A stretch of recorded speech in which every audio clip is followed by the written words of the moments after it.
All right. I have 7 o'clock. We'll call the meeting to order, Tammy. We assume everybody had time to look over the previous minutes. They were emailed out earlier in the week, the 18th. Yes. I make the motion to accept the minutes as presented. I will second that. Motion's been made and seconded. All those in favor signify by saying aye. Aye. Any opposed? All right. Finances. Everybody has a packet for it.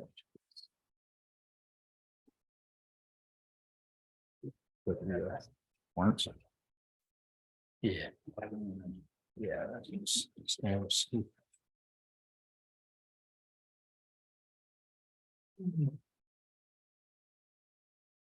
Actually, I've already got it.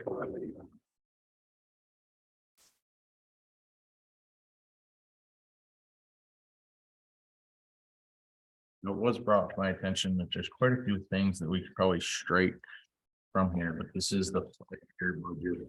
Yeah.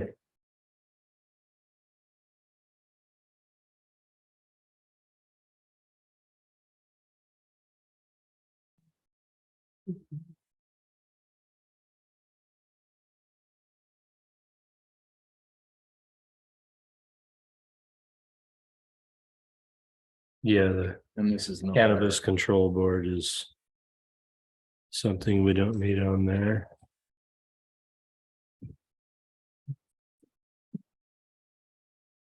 I don't remember that being on there last year.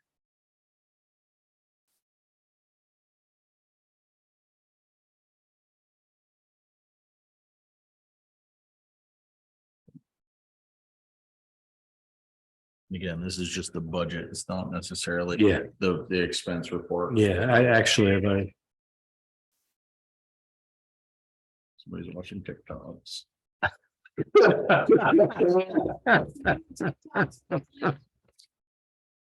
No, that's Mr. Newitt. Yeah. It was- Yeah.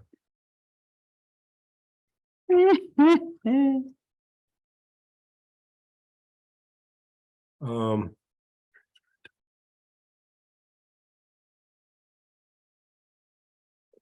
Yeah, I see that. What? We have somebody raising their hand on. Okay, you want to acknowledge them? It's Danielle. See what's. Yes, Gary Buska's been on the agenda for well over a year. From plowing from 2020. And he has been waiting for the FEMA for 3 years now and just keeps getting brushed aside, wondering when he can expect to get paid for this. Ms. Atherton, I can address that. Simply put, we have not received enough funds from FEMA to put us in the positive yet. And we said that those funds would be available if we had a surplus. To date, we do not. I'm sorry, but that's the simple facts. He was never told that. So you're saying he was never told he might not get paid. He was never told that. That was a verbal agreement to get paid once FEMA came in. Nothing about it. If you will get paid if there's a surplus. This is news to me. You can pull up the minutes from the previous meetings. That was never brought up. I'm brought up every time I've been here. Not as a surplus. Like, no. So all other times you've said, yes, you're going to get paid once FEMA comes in. Nothing about a surplus. At today, we still have a several $100,000 deficit.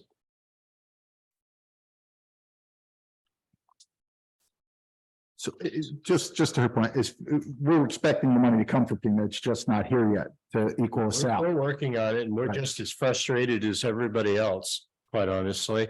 We're sick of dealing with it. I'm sorry. that it is taking so long. The funds. for But such- you have received some FEMA money is what I'm understanding from your response. So he was told once FEMA finances became available, he would get paid. Have you received some FEMA money? This is only $4,000. It's been 3 years. He plowed a road that would not have been accessible to the residents of Bakersfield. They would not have been able to get in and out of their houses had he not done this.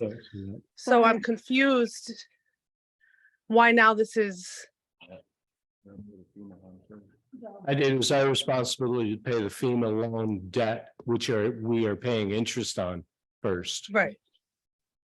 We So are have you received still- any FEMA? We have seen some, we're still paying interest on a substantial amount of money.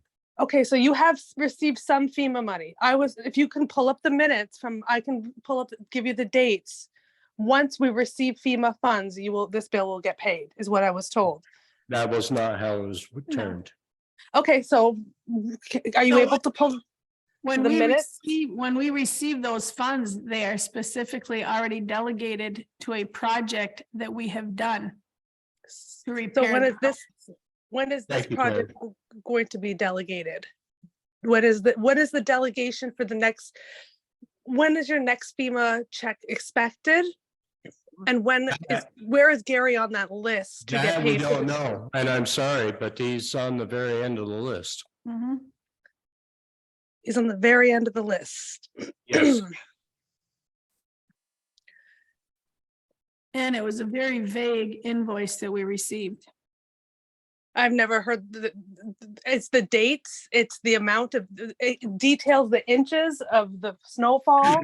It lines up with the other accounts that he plowed on the same dates. I could provide these other customers from those same dates. Where the snow, I mean, this is now 3 years, of course, it's vague.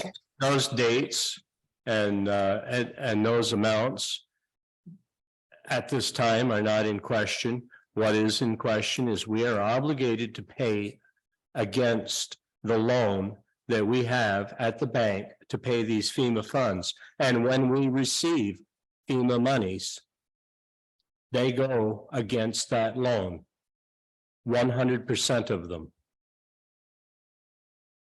If we get a payment from FEMA, 100% of that payment goes against the loan that we have at the bank.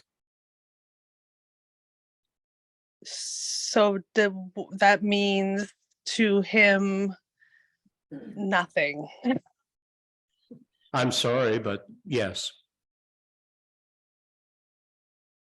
So you are saying that he is not expected to get paid? Is that what I'm hearing correctly? Well, depends on what happens with a FEMA loan.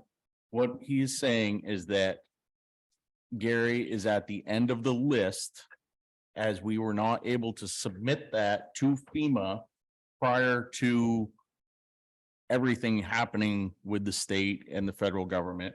What we're waiting for now is all the payments to come through. And when all the payments come through, we're hoping that there is some excess there that we will be able to pay these extra bills on.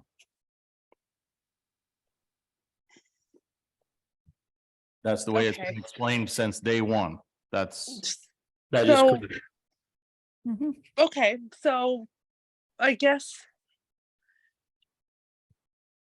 we'll just have to do some research. I will pull the meeting minutes from when his neighbor went to the town meeting and when he was told he was going to get paid. I guess I'll come more prepared to the next meeting and I can have that information available where I was told otherwise. As you So were, yeah, as you were well aware, all the minutes of the meetings Our are public. public. Yes, And I pray that you research them. And I don't think that you'll find anything any different, but if you do, please, thank you. please bring our attention to it. I will do that. I will be prepared in 2 weeks. Thank you for your time. Thank you. I'm Mhm. sorry you didn't get the response that you really needed. Okay, that's okay. I'll have it ready. Thank you. Bye-bye.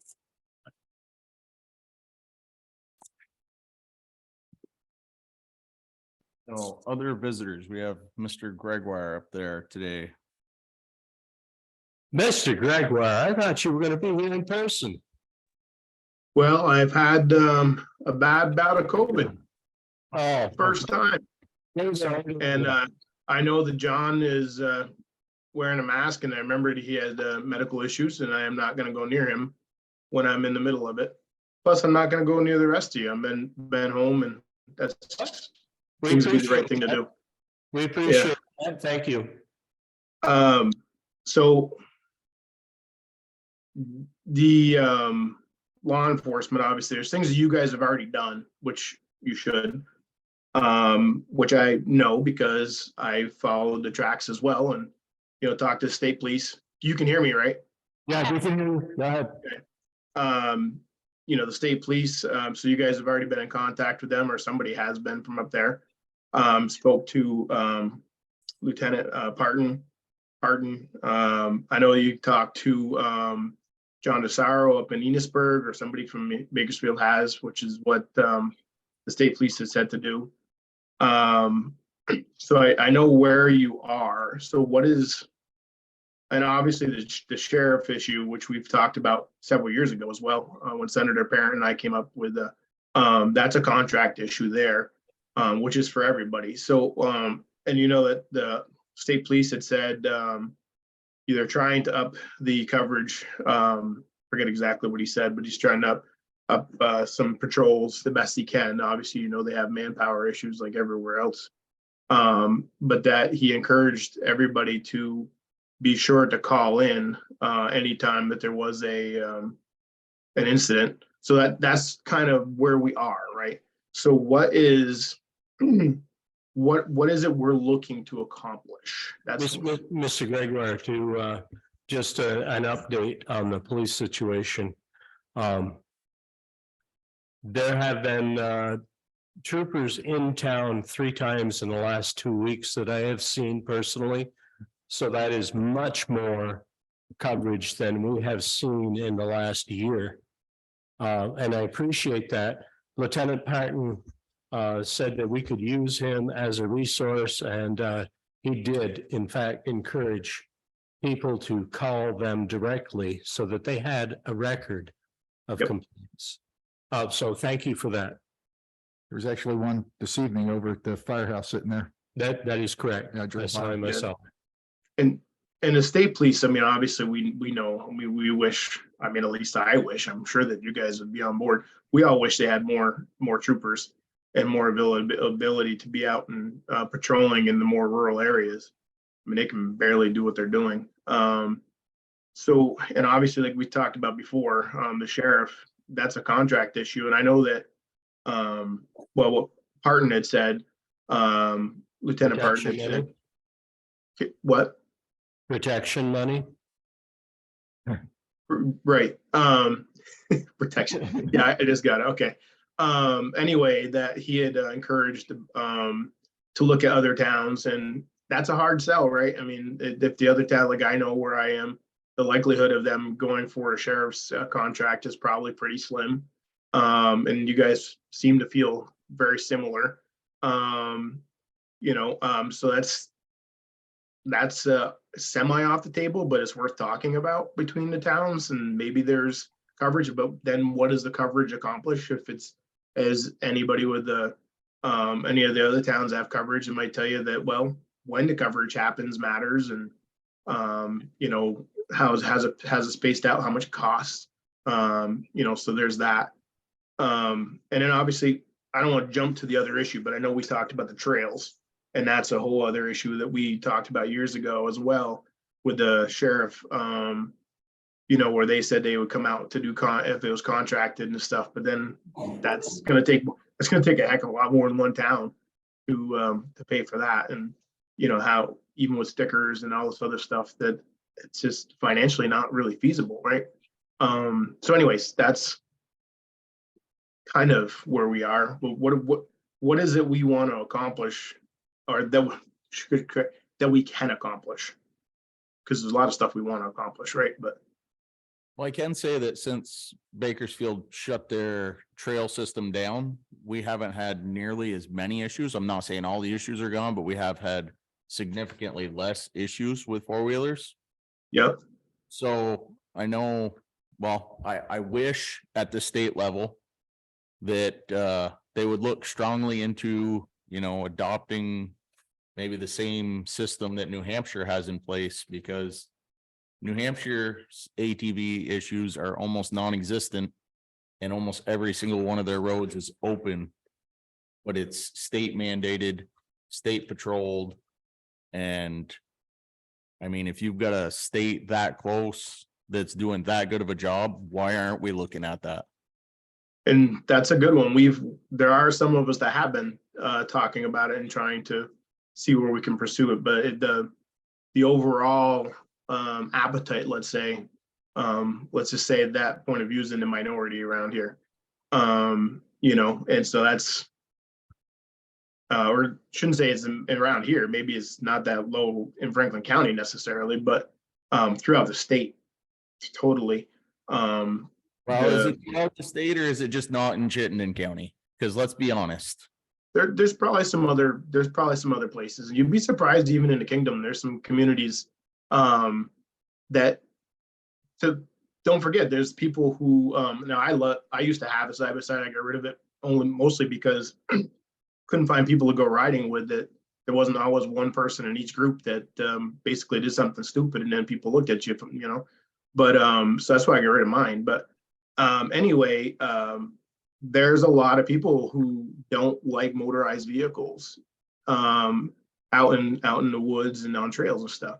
And I'm not one of them, but Yeah, well, you mentioned the kingdom, and I spend some time up there, and their trail system up there is, well, shit, it's better than some of dirt roads here in Franklin County. No offense. some of them are pretty nice. I mean, Yeah. get up to the Cajun and stuff and whatever, but there are areas though. There's definitely areas where you would think that it'd be big what we would consider recreational activities, and they're like, yeah, recreational activities, hiking, etc., which I like too, by the way.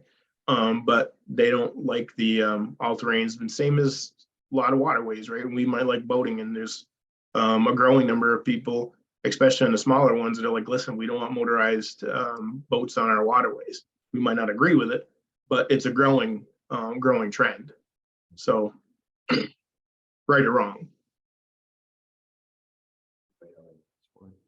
No, just that it's past the towns. We cannot handle the situation with ATVs. We're not equipped. Nope. And in the state, yes, they're underfunded, but they are equipped. If they could step up, I don't know, James. Yeah, We're not equipped to handle the situation. And we can't be expected, the small towns can't. nope. We can't be responsible for what's going on with the ATVs. And actually, full-size vehicles on the back roads. Any real. We can't deal with it. We're not equipped. We can't financially handle it. Nope. None of us could afford our own police department, even if it was one troop, one cop. None of us can, and that wouldn't give you enough coverage anyway, unless you're having somebody that's a robot, maybe. But you're right. It's not financially feasible, and for a small town, to get the appetite of the bigger towns to want to go along with us, that's the battle. And it's not. I don't know why people are messaging me. Anyways, it's not like we're not trying, but it's uphill. We need to keep trying, and we're going to keep trying. I just don't want you to think that nobody's ever trying, because it is something that comes up in every session that we talk about. Like, how can we make this happen, especially in the rural communities? I mean, we know here too. I mean, same here. Our But- sister state of New Hampshire seems to be able to handle it quite well. I agree with Josh. I don't know why we can't come up with some sort of plan to at least start upon the same road that they're following. I'll do a more in-depth research over there and try to figure out. I mean, I kind of have an idea of what they do. I mean, obviously they have a lot more people in their state than we do, but that's one thing, resources. Yeah. You know, and there's some other issues there too, but I'll look into the county, that specific, there's a county over there that does it the most. And see more details about what they do. And we'll circle back on that. It's not gonna happen tomorrow anyway, but we'll do a research project, let's say, to try to get some information exactly on how they do it. And the bigger part is how do you get the public behind you? Because a lot of people, and and it's not a bad thing necessarily, it's just different, is very laissez-faire, right? Well, they like just hands off. So how do you get the people to say, okay, well, it's a bothersome enough, or it's helpful enough to enough people, including people who want to ride. Like, hey, listen, we want to have safe places for you to ride and better trail systems. We're going to have to make this, investment into policing, right? To get enough people to get on board. That's the. Go ahead. Well, I kind of think you got to just take a little bit different approach. Vermonters are a little bit different than New Hampshireites. Vermonters take the attitude that you're not going to tell me what I can do anywhere. This is my road, my town, and I'll do what I damn please. We have to somehow convince the people of our own communities that they need to be part of this program. Well, that's what I'm saying. You got to win hearts and minds. I mean, you got to convince, and that's the biggest obstacle of all. So how to get that accomplished is, that's going to be the biggest piece. But obviously we need the information about how to show, hey, listen, this is how it legitimately works in other places, and it could work here. And then let it fall to the people. So So I'm gonna spin you in a different direction, because yeah, four-wheelers are great. People have fun on them. That's wonderful. But these days, I think four-wheelers are the least of our worries. Has there been any talk down there what we're gonna do about funding education? They talk about education funding probably every day. Obviously in the education committee mostly. Yeah,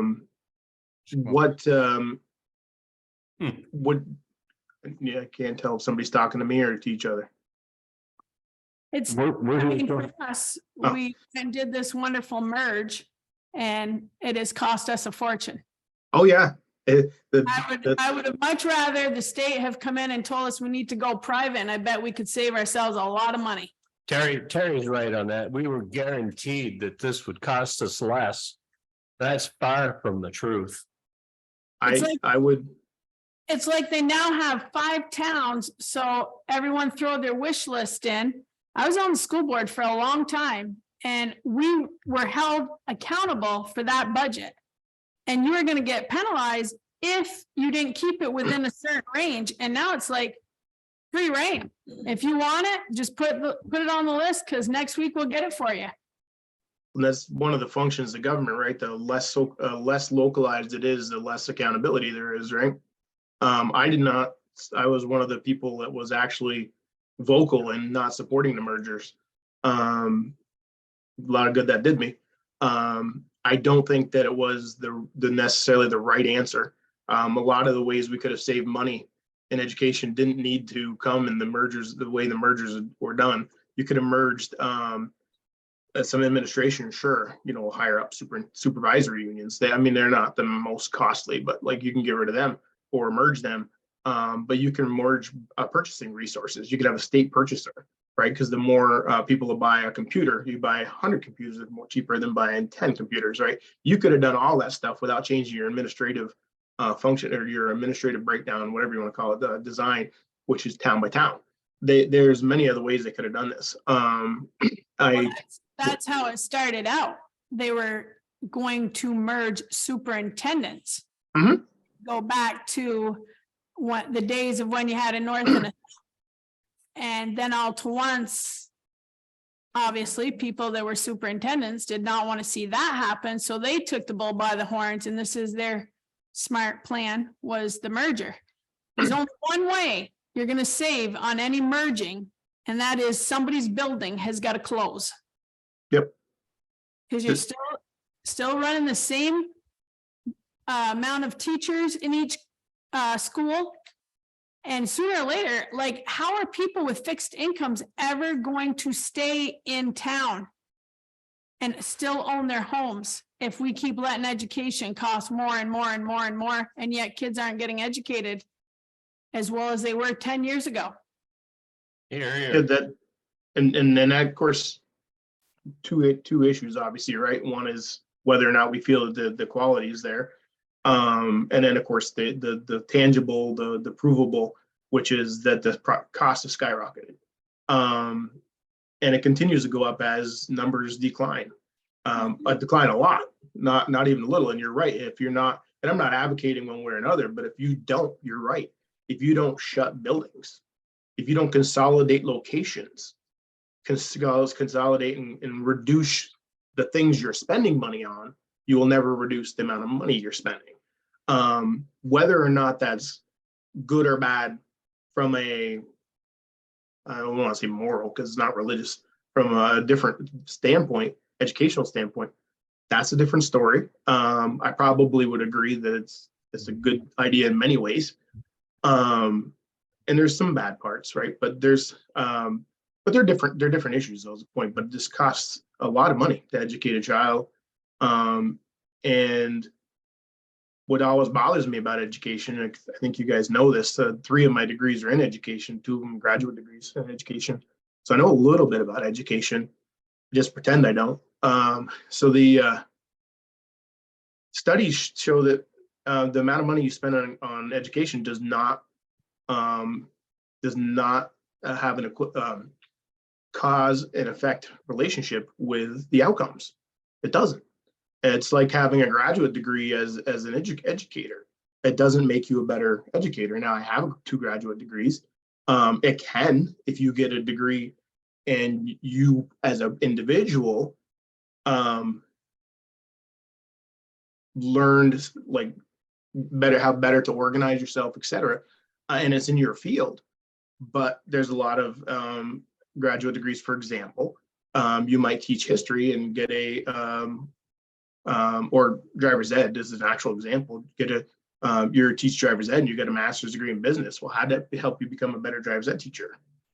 So we do a lot of things in education that don't necessarily make sense. But then you go back to the foundations, and I get crazy when I start talking about schools, but obviously there's a common school movement, which is to make everybody kind of similar and have similarities. And then the Rockefeller got into it, and then it was about making workers, and you just kind of get twisted off into the causes and the whole purpose of education and how it's done. And of course, no teacher ever, I certainly didn't ever think, so I'm just training the next cog worker. That's not what we think in the classroom. But how's the system set up? The system and people are 2 different things, as we know. But anyway, you asked about education funding, and the point is that is talked about all the time.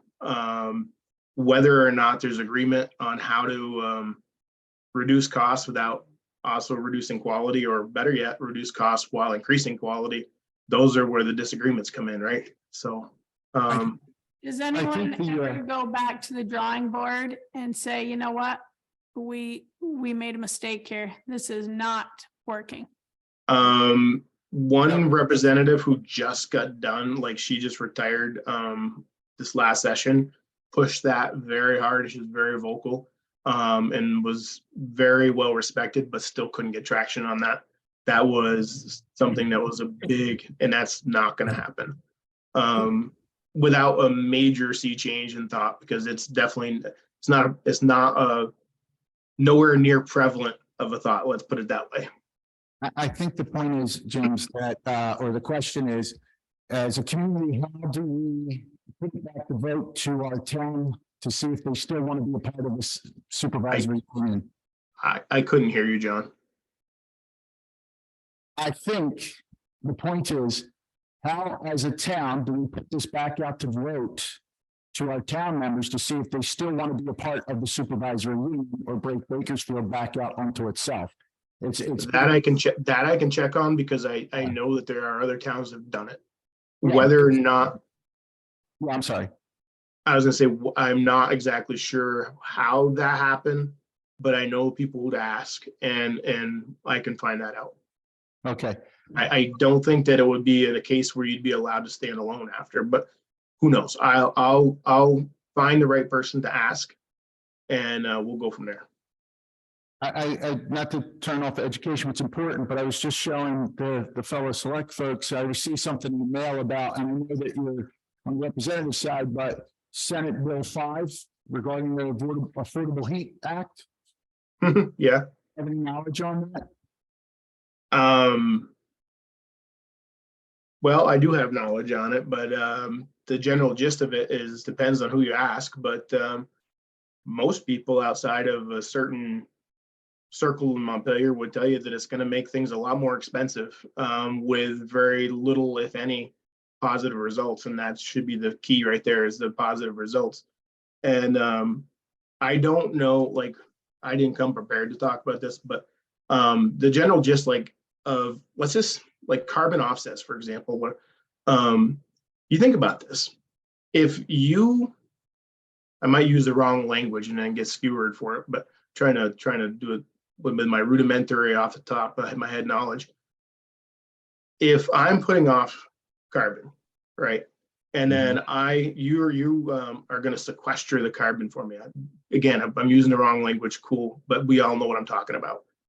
But your credits that I'm buying from you is for something you already have, like the trees are already there, or the grass, the whatever kind of grass, they're already there. Did you really offset anything, or is it a money scheme? Now, if you actually planted trees and that grass, there's a kind of grass, I forget what it is, it's actually better than trees for sequestering or whatever. Then you could make an argument that you're, sequestering or you're offsetting. But if you're buying something from somebody that already exists, is it really offsetting anything? Right. Or is it a money scheme, switching money around? That's one thing.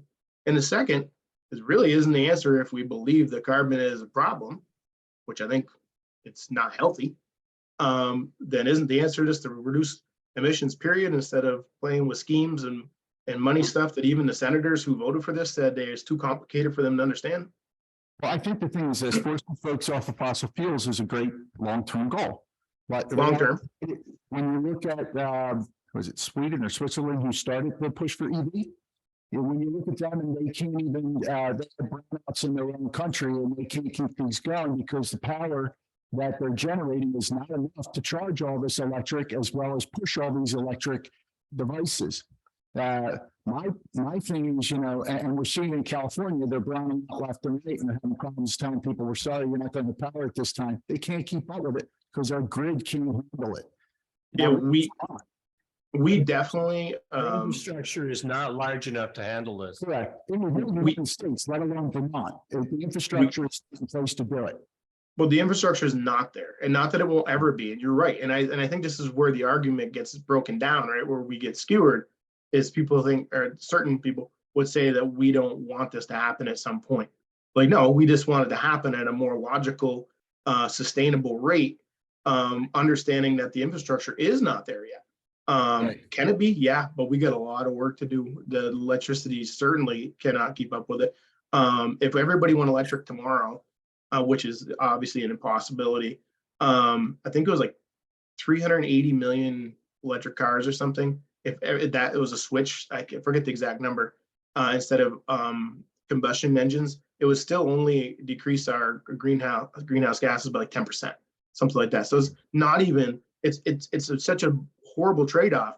But it's not that we shouldn't head there. I mean, I had a hybrid. I didn't like the car for other reasons, so I don't anymore. But I had a hybrid. I was trying to do the right thing, and I don't drive anymore. I have to, and I try to live clean and whatever. And everybody should. Yeah, absolutely.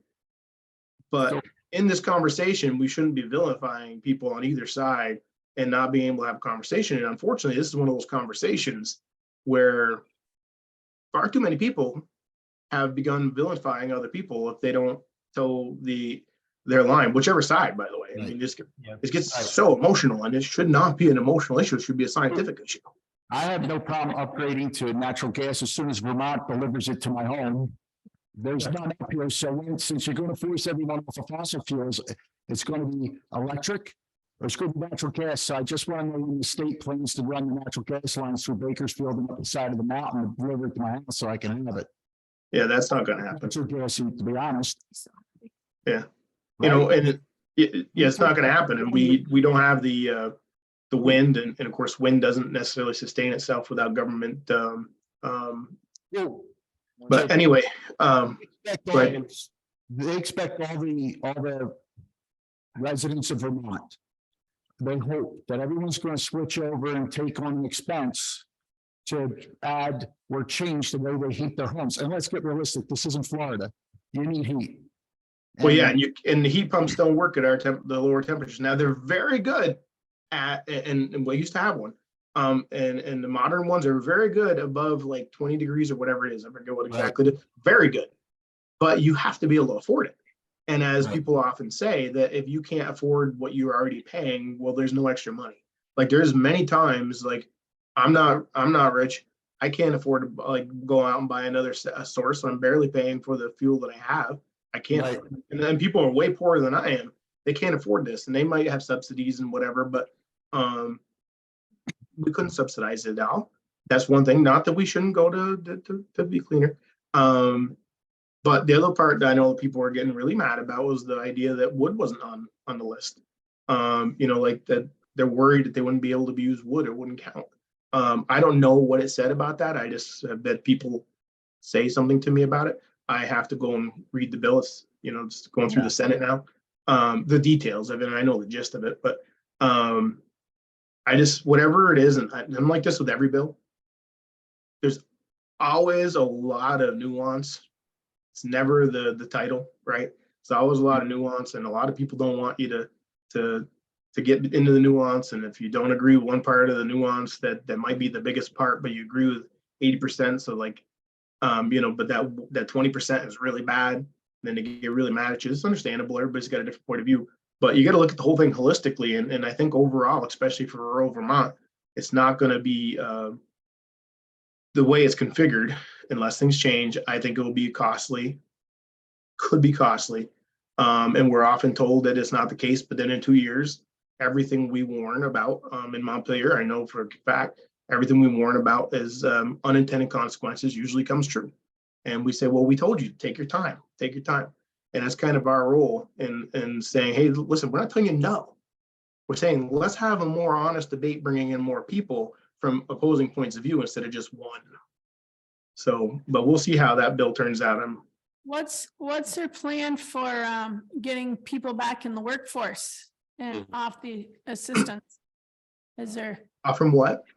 off from assistance? Are we doing anything to get more people in the workforce? Well, that's a catch-22, right? The unemployment rate's actually very low, but as we know that the labor participation rate is also at an all-time. Labor participation rate is at a low too. So there's a lot of people that aren't working who aren't on unemployment at all. So either they might be getting. There's a lot of people are taking more than one job. There is. There's a lot of people out there taking 2 or 3 jobs just to make ends meet. Mhm. That's not right. And then we still have people that are not listed on unemployment anymore because they've been off the workforce for so long that they're taken off the list. Yeah, well, that's what I'm saying. They're not on the list. Some people have stopped looking on their own. Like there are people, to get the breakdown is near impossible. I've asked, you know, in conversation, how many people left the workforce during COVID who didn't go back, for example, because they realized that, you know what, this family thing, we're gonna cut back and we're gonna stay, one of us gonna stay home, watch the kids, because turns out that's a better lifestyle for us. There's some people like that. There's other people that, they have went to the underground economy or whatever you want to call it. And there's some gig economy people. There's obviously people still on unemployment. There's people out there that I can't figure out for the life of me how they're making a living when they're not getting a 1099 and not getting a W-2. They're not on unemployment. They're not on welfare. They're not and any of those things. So it's a perplexing thing. But I can tell you, we have a lot of jobs in Vermont that pay very well that we can't find workers for. But here becomes a problem, right? We're a small state.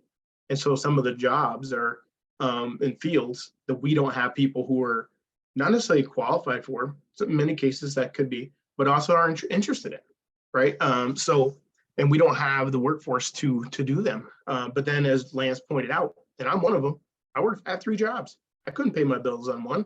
I got a thing across the driveway here that makes me $0 that I got to work 40 hours a week. And then I have, and not even kidding. I mean, we put money into this freaking thing every year. It's infuriating. Anybody want to buy a store? Make it a co-op. It is so much stress. You have no idea. But anyways, we're not here about me. And I have my legislature and I have money from, I got very seriously injured in the service. And so I have money there. And I also have another part-time job. And I'm looking for another job so that I can, not just barely get by, but go back where I was several years ago before we bought the store and actually could make a decent living. So I understand that. I know very well when you open the refrigerator and there's not much in there. I'm lucky I can go across the driveway to the store, but guess what? I'm not eating fancy stuff over there. I almost said the S word. I'm like getting some cheap stuff over there. A lot of people don't have that option either, though. You know what I mean? Like I understand is my point. There's a lot of people struggling. And the worst part, there's a lot of people who don't have the skills, especially a lot of younger people, but don't have the skills because they haven't been taught the skills, right? Some of them at home, some of his school, some of his home, some of his community, that just fell through the cracks. And that number, I think, is a higher percentage wise today than it used to be. There's always been the people, and we don't capture them very well. And of course, that's not necessarily an answer to your question, but there's a lot of people out there that's kind of, I don't want to say aimless, but they're in a void that I don't know how to get them out of, and it's not helpful for us, not helpful for them, not healthy for them. So anyway, that wasn't an answer. James, I got wound up. Yeah. You touched briefly on what I think is the root of the issue, the root of the problem that we're having. And it's the inability of the left and the right to come to any kind of agreement. It used to be the political system allowed for compromise and allowed the left and the right to meet in the middle. And their sole responsibility was doing what's best for the people. We've lost that.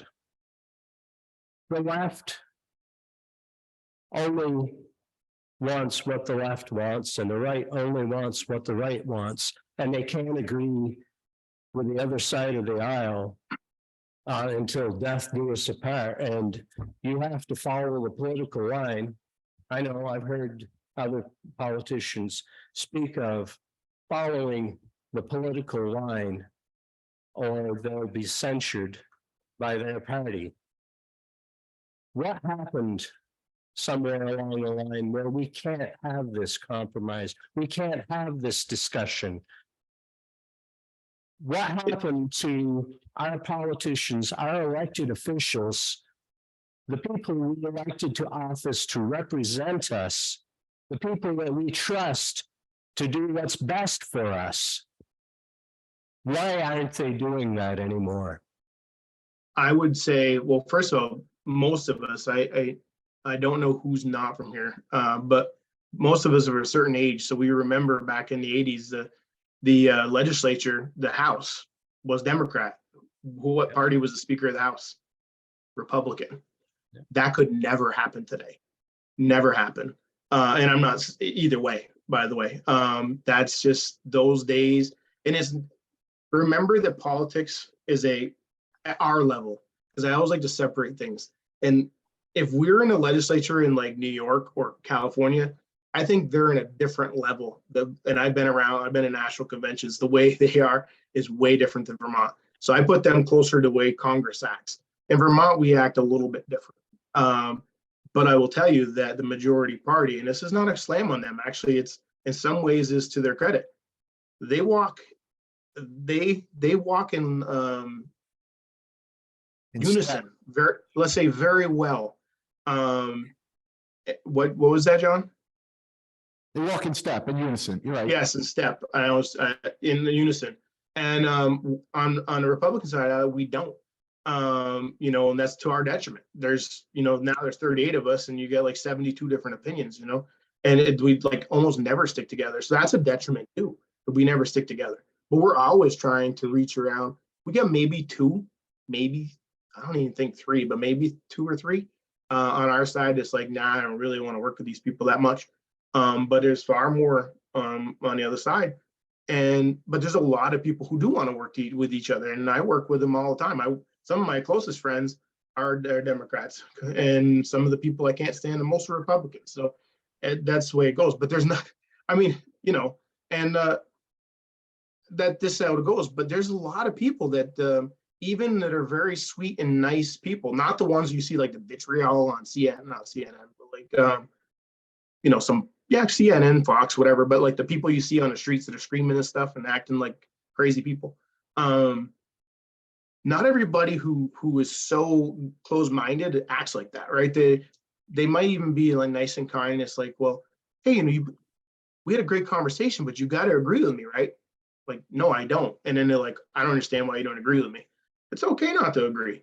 I always tell people you shouldn't have to agree at the end of the day. What you should be able to figure out is their thought process. You should be able to follow a logical thought process and say A equals, or 1 + 1 is 2. That's a fact we can't disagree with. Now, McDonald's versus Burger King, which one's better? There is no right answer. You should be able to say, okay, well, why do you like Burger King? Have that conversation. Why do you like McDonald's, right? Now, obviously, we're talking about social issues, economic issues, et cetera. I use those as an example because we're not going to argue about those in real life. But you got to be able to have those conversations, say, well, this is why I feel this way on a major, on why do you feel X on say, S5 that we just talked about. Why do you feel this way? And logically lay out, well, this is how I come to my conclusion, without somebody saying, well, you want to kill the planet, or you want to kill people. Or on the other side, you just want people to be poor, like which is the two arguments, right? Like you don't care about people and you don't care about the planet. Some crazy, it's like, why can't we just have a conversation? So I'm with you, Lance, and a lot of us do it.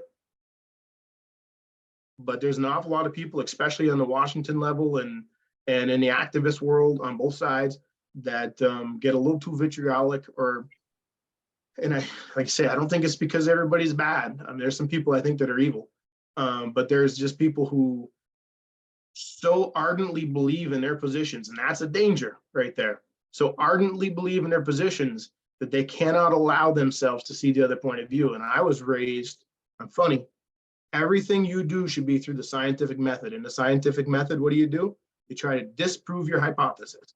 You should never be trying to prove yourself right. You should always be trying to prove yourself wrong. And that's how you come up to what is right. You might change your mind. Oh my, crazy. But there's not a lot of, less and less people that feel that way. And it's very, very hard. It's the hardest part about this job. It is the most stressful part of this job, to know you cannot have a conversation with every single person and just come across at the end of the day and say, all right, we disagreed on that, let's go to lunch. But there are people you can, but and like say, to look at Congress, the national scene on either side, I don't know how anybody can look at any of that stuff and not be depressed. That's my opinion. But I did a little home study, if you will. I did a little anecdotal study, and I asked people on both sides of the aisle last fall, people I'm friends with, both spectrums, about what I would consider extremists on the Republican, extremists on the Democrat. And there was one group of people who were more likely to say both of them were extreme, and one group of people who only said the other people were extreme. And that kind of was really blew my mind. And I think it's really unhealthy. So anyway, that's just my political rant. And all we can do is just the biggest thing, Lance, I'm gonna tell you this, I know I'm ranting, is when we have conversations and discussions, the best way to change the dialogue back to what it used to be is for everybody to be respectful to each other, even when they disagree. And it starts with that, be respectful, and then you work your way back to, you know, to the issues. Because as I always say, and like I tell this to people all the time, and they think I'm crazy in my failure. I tell them sometimes I can't even get it to an issue because I get stuck on the fact that there's so little respect in the conversation, in the public dialogue, that I get caught up on that. And I'm like, if we can't respect each other, Yep. then how are we going to have those really tough conversations in an honest way? Yeah. And an honest way is what matters. Not, I got to prove to Lance I'm right, or Lance has got to prove to James he's right. You know, I'm just using us as an example because I see your pretty face right there. But but we have to be able, you know, to say, all right, together, let's figure out what the right answer is. And I'm gonna go on a tangent real quick. Same thing with the legal system. You got way too many people in a legal system want a conviction, or that want a innocence plea or thing, not whether or not somebody's actually guilty or innocent. I watch too many shows to see this. Like you get, you know, same thing. It's the same thing, is my point. It's all the same thing. Everybody wants their answer rather than let's truly converse and find out what we can do together. Mhm. Okay, I'm done with my diatribe. The goal is to find the truth. Yeah, crazy. You're being crazy right now, Lance. Well, you'll get no argument from the board on Lance being crazy, but thank you for your time. You guys have anything? Nice. for- Yeah, do any of our guests that are up there on I'll keep Right on here. saying Facebook, but Zoom, have any questions for our rep?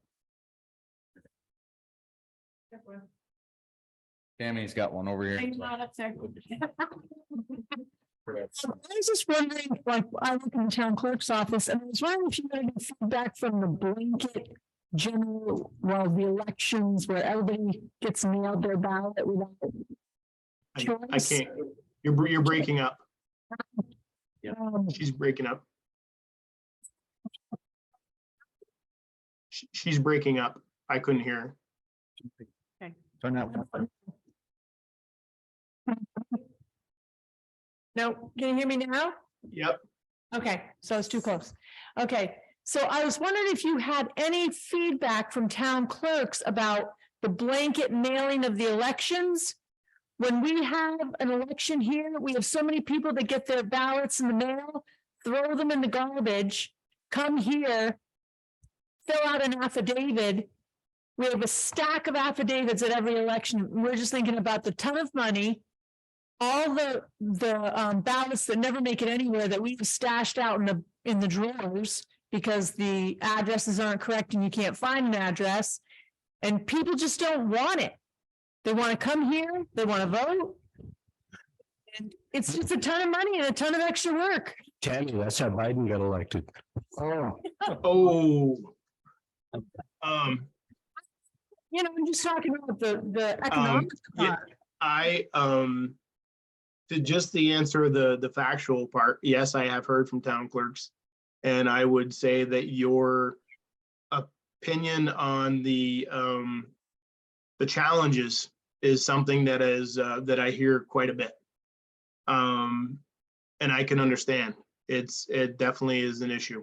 I hear from people on both sides. And by the way, I don't oppose mail-in ballots, but I think there's a different way maybe. And, you know, there's ways we can be a little bit better at things we do, right? And it definitely, I know people who've got more than 4 extra ballots that, you know, I have a friend who got 3 in his own name. Right. And then you have people that live somewhere else. So I understand all that. But as far as the town clerks, yes, I have heard from a couple. I mean, obviously, there's only 3 of them in the district, but I've definitely had conversations with town clerks, not just here, but elsewhere, who have shared your frustration about the additional work, which is very challenging for a small town with, as we all know, limited staffing. So I understand that, how to make it better. But that's another thing we can't have a conversation. Even those of us who are cool with having some level of mail-in voting, as soon as we say, hey, let's tighten some of this up, we get chastised. So It's not really the mail-in. I mean, they can call any town clerk and request an absentee ballot sent to them. No That's big the way- deal. They mail Oh, it yeah. in. Right. no, I Anybody, agree. the people that want it, it's, Right. they're not getting a choice and they're just getting these ballots that they don't want. Throwing them away. We're pulling up other ballots to give them after they've signed affidavits. I don't know if you can hear me. I can. Okay, good. And what do we have? Like, Mail-in ballot. Anybody can mail in a ballot. If everybody in town wants a ballot, call. We'll send them a ballot. well, last election, what do we have? Like 50% turnout? Yeah, we have a stack of Right. affidavits, ballots we handed out. To my point, Away. we're 50% turnout, which means we wasted 50% of our money We had less mailing out to everybody. we had less than 50% turnout. I mean, we have 900 whatevers and Right. if we get 200 or 300, I we're thought we had, cooking. okay, for some reason I thought we were over 400 turnout in November. Yeah, you had to have been. You'd rather, So- if they want a mail-in ballot, they call and get one. Yeah, they call and get The only one. problem is, Tammy, Well, is the actual number of votes that we've gotten since the mailed home ballots has gone up. And there's been hot issues too. Hey, I'm just saying that, That you is- know, we're actually getting But a more I mean, realistic view of. we're using the mail ballot. Tom, They're coming to vote, I- but they're not using their ballot that they got mailed. Right, I threw mine away the first year. I didn't know. Tom up here has his hand raised. Yep. Tom, go ahead, unmute yourself. Who? Oh, Tom Berry. Unmute yourself, Tom. Barry, okay.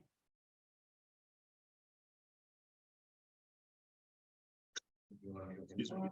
No, he has to unmute himself. I can mute him. I don't believe I can only ask him to unmute. Tom, can you unmute your phone? Mike? Try and figure it out.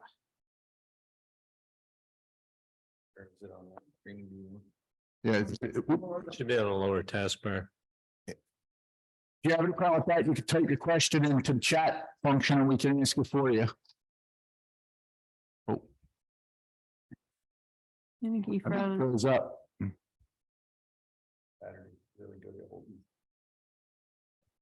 Oh, here we go.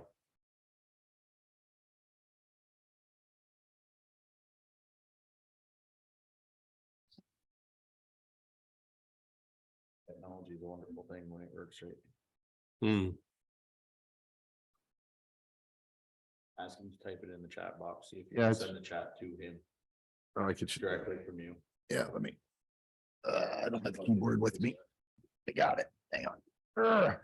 Tom, we're gonna send you a chat in the chat box, and if you could put your question in there. And we can try to ask it for you. John's gonna send you one here real quick.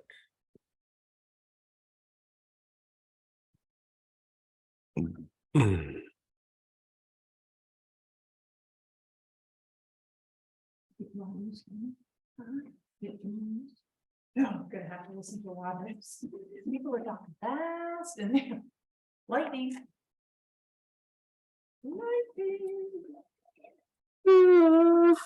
Sorry.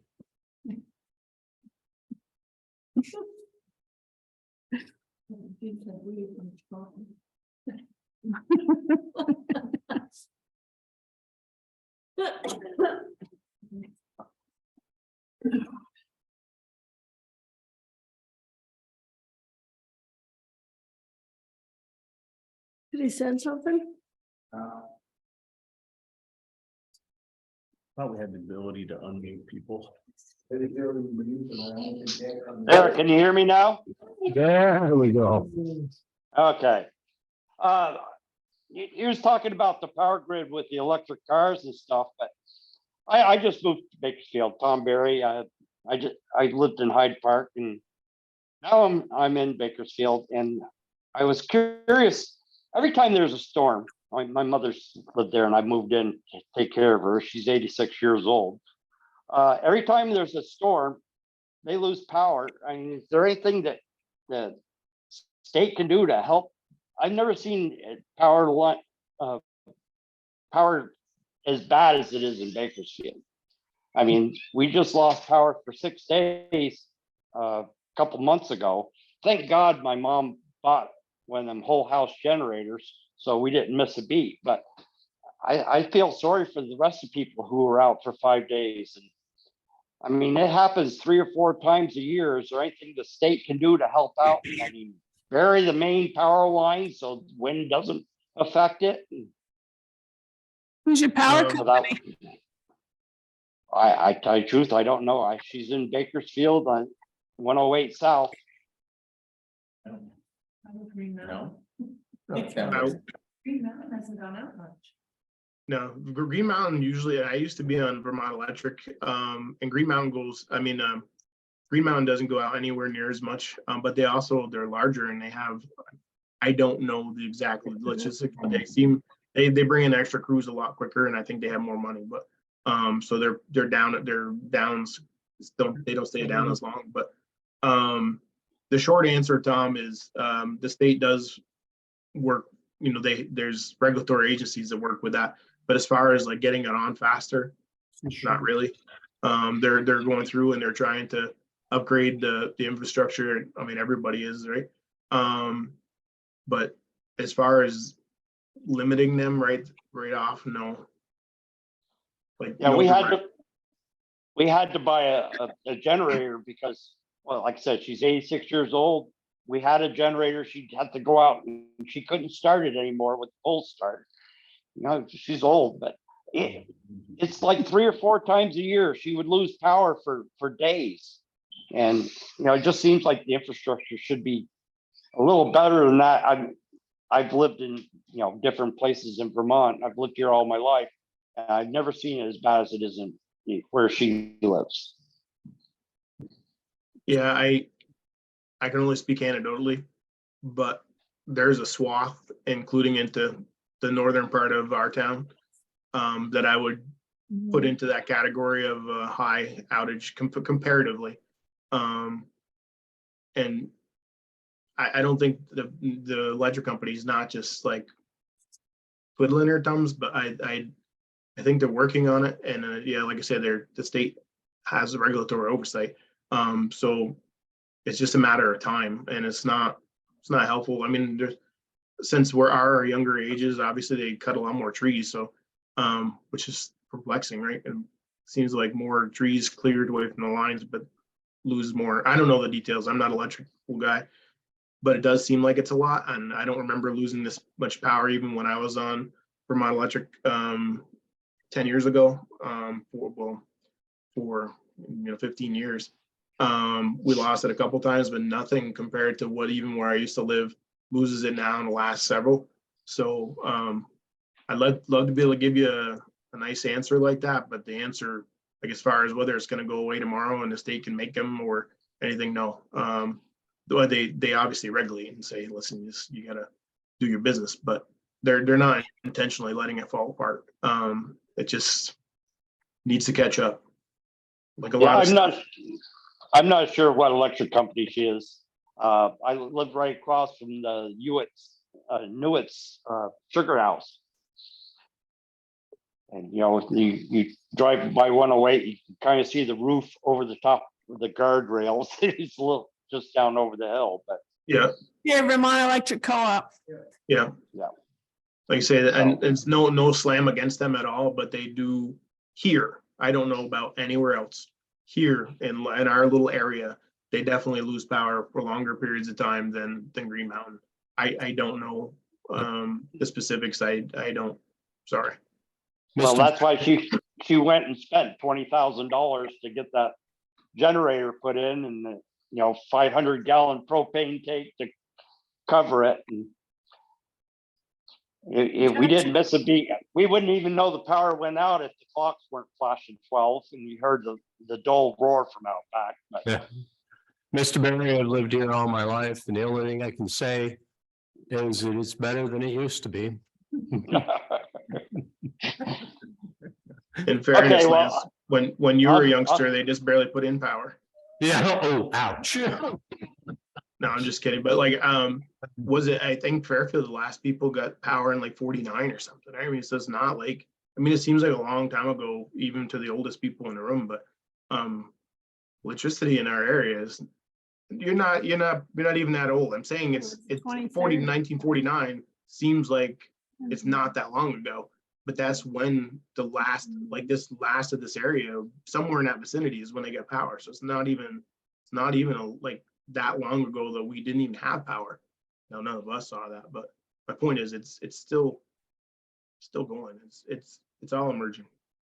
Came out the wrong Okay. way. I wasn't trying to call anybody old. Geez, I'm chroming. You can complain to the Public Service Board, though. okay, well, that's the only question I had, and I'm gonna try to unmute myself. Wish me luck. Thank you. Do any of the other visitors on Zoom have questions for? No, okay.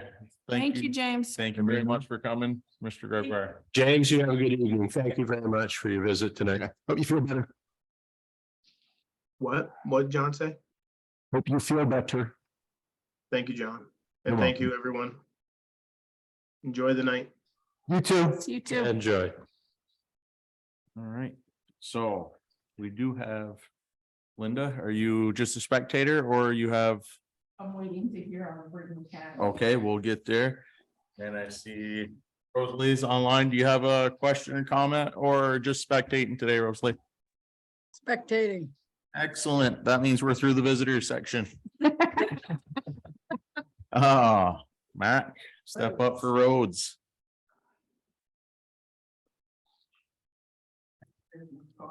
No.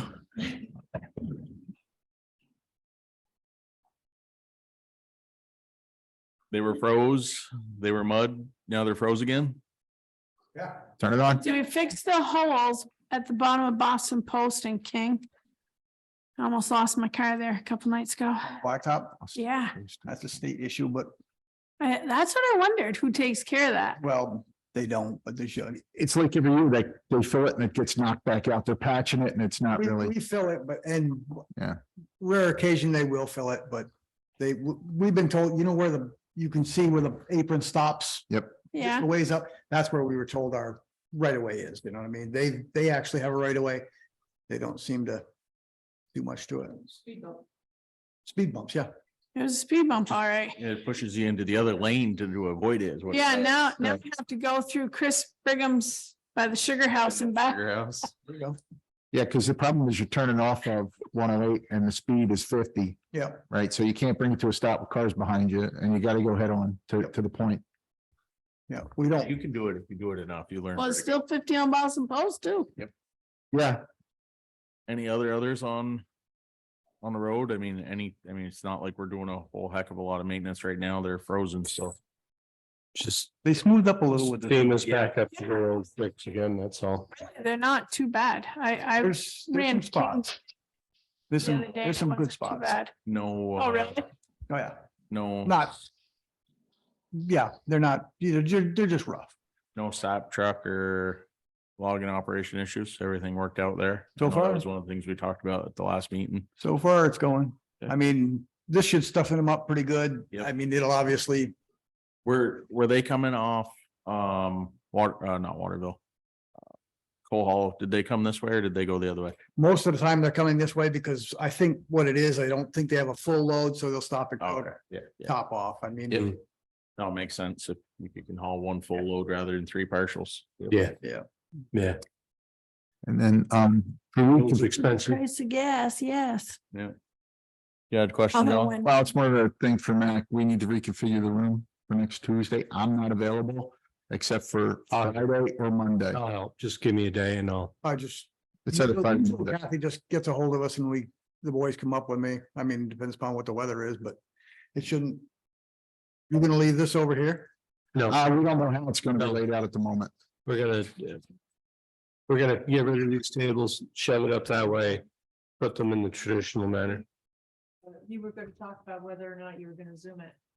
Well, that was my question further on is this going to be available via Zoom? Because we need certain spots for cameras and for stuff. I think we can, I don't think we have the space for it. I think we can put it out via Zoom. You know, there will be no question and answer. It's not gonna be interactive. So it'll be a It's just, You can't. Didn't you tell me that, our video co-op is gonna do that? if it's just watching, you said. Yeah. request Yeah. access to I the requested them to come. video. Yeah, if they're willing, I think, And then. broadcasting it, Did it that way, yeah, that, broadcasting it, I think is a great idea. Interactive, web-based it's not gonna work. But it'll be available on Zoom to watch historically. They won't be able to watch it live if we don't do a Zoom. It'll be a recording that they can dial down and look like they've had in prior years. I mean, I was just watching the 2018 and 2019 ones. So you're saying you can't do it live? I can do it live without mics. If we can get the mics pumped into Zoom, we would need 2 cameras and 2 laptops, but that takes space and And what good is it without the mics? well, they'll hear it, but there's no one actively. There's no interaction. We've always had mics. We don't want to. We've always had mics and a sound system at town meeting before. But that's for speaks and your PO. That's not for the recording. System. You've had Northwest Access in the past If here. you were to put one of these mics next to the speaker. Yeah. Then you could hear everything that's being said. Correct. Correct. So long as someone's on a mic. That was one of the things. We've had mics that are positioned throughout the room. The PA Right. system, and what he's saying is we have a PA system and they have several mics out there in the audience. They're on If stand. we have right. one Or portable. on the Zoom system next to one of the speakers, I would catch most of what's going on. You have to test it Monday night with the speaker to make sure it's not going to give feedback and squelch and stuff Mhm. like that. There's going to have to be distance. I'm not saying we can't do it. I'm just saying that historically, what we've done is record it and put it up, and anyone who can't be here can watch it. Because if they can't interact, what's the use of having it live? We have had people that have joined it live just to watch. Well, only because we weren't having it in person. Right, but That was the still, last it few was, years. yeah. Before that, we never did. Right, it's, We didn't do a lot of this stuff before the past 2 years. That's just. We've only had 4 absentee ballot requests. I think most people are planning on showing up. or they just aren't coming. Well, Yeah. This room won't hold what was at the last election, so let's get realistic here. You're not going to get people, this room's going to hold about 50 to 100 people.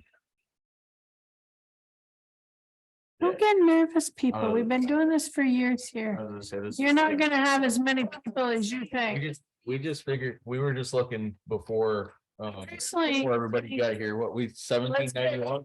1791. We've been doing this since probably 1793. So do we need Zoom? no, Well, then, be here, be here. if Northwest Access is recording it, we can put it up on the channel, so. Put it up to a vote. That's simple as that. There you go. Do we, I propose that we put this issue to a vote. All those in favor of having a Zoom recording, not an interactive meeting. You making a motion? You make a Make the motion. motion, yes. I'm not. I'm bringing this to a vote. Oh, I'm sorry. I apologize. I propose that we bring it to a vote. Okay, Okay, That's what I meant to say. That's what Okay. you said. that's what he said. Okay. Yeah. Good. Also say as they want, Suppose you bring it to a vote. whether or not we have an open live Zoom meeting. Or just a recording. Okay, open live. So all in favor? of- no, Or a wait. recording. It's an We can be recorded either way. To Oh, be it is? posted on, yes. Northwest Access TV is coming to record it either way. Oh. So whether or not It's it's live. this and it's live, Okay. or, and people can listen in. Or whether it's just recorded and posted at a later time. That's what this says right now. So people, Gotcha. board members in favor of, What's he trying to say? He's talking to somebody. I don't know. No, I think he's giving you a sign. that's a 0. In Oh. favor of- It's infinity.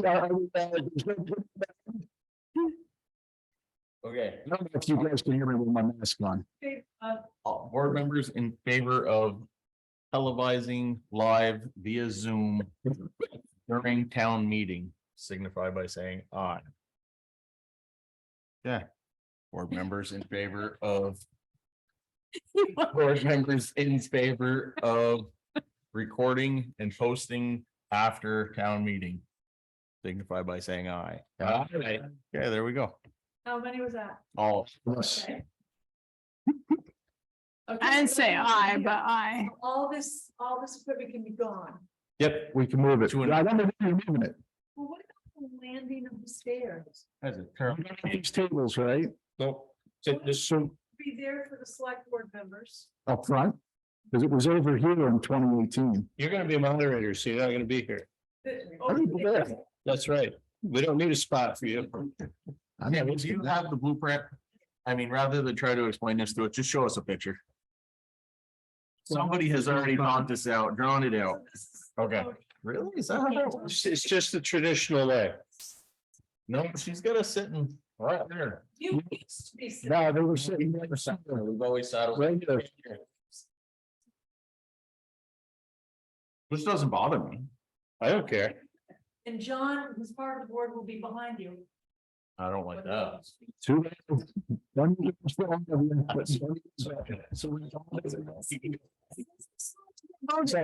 So Kathy changed her mind then. It's sort of business, right? He's already in from last year, so he First order, this is, order of business first, so. That's fine.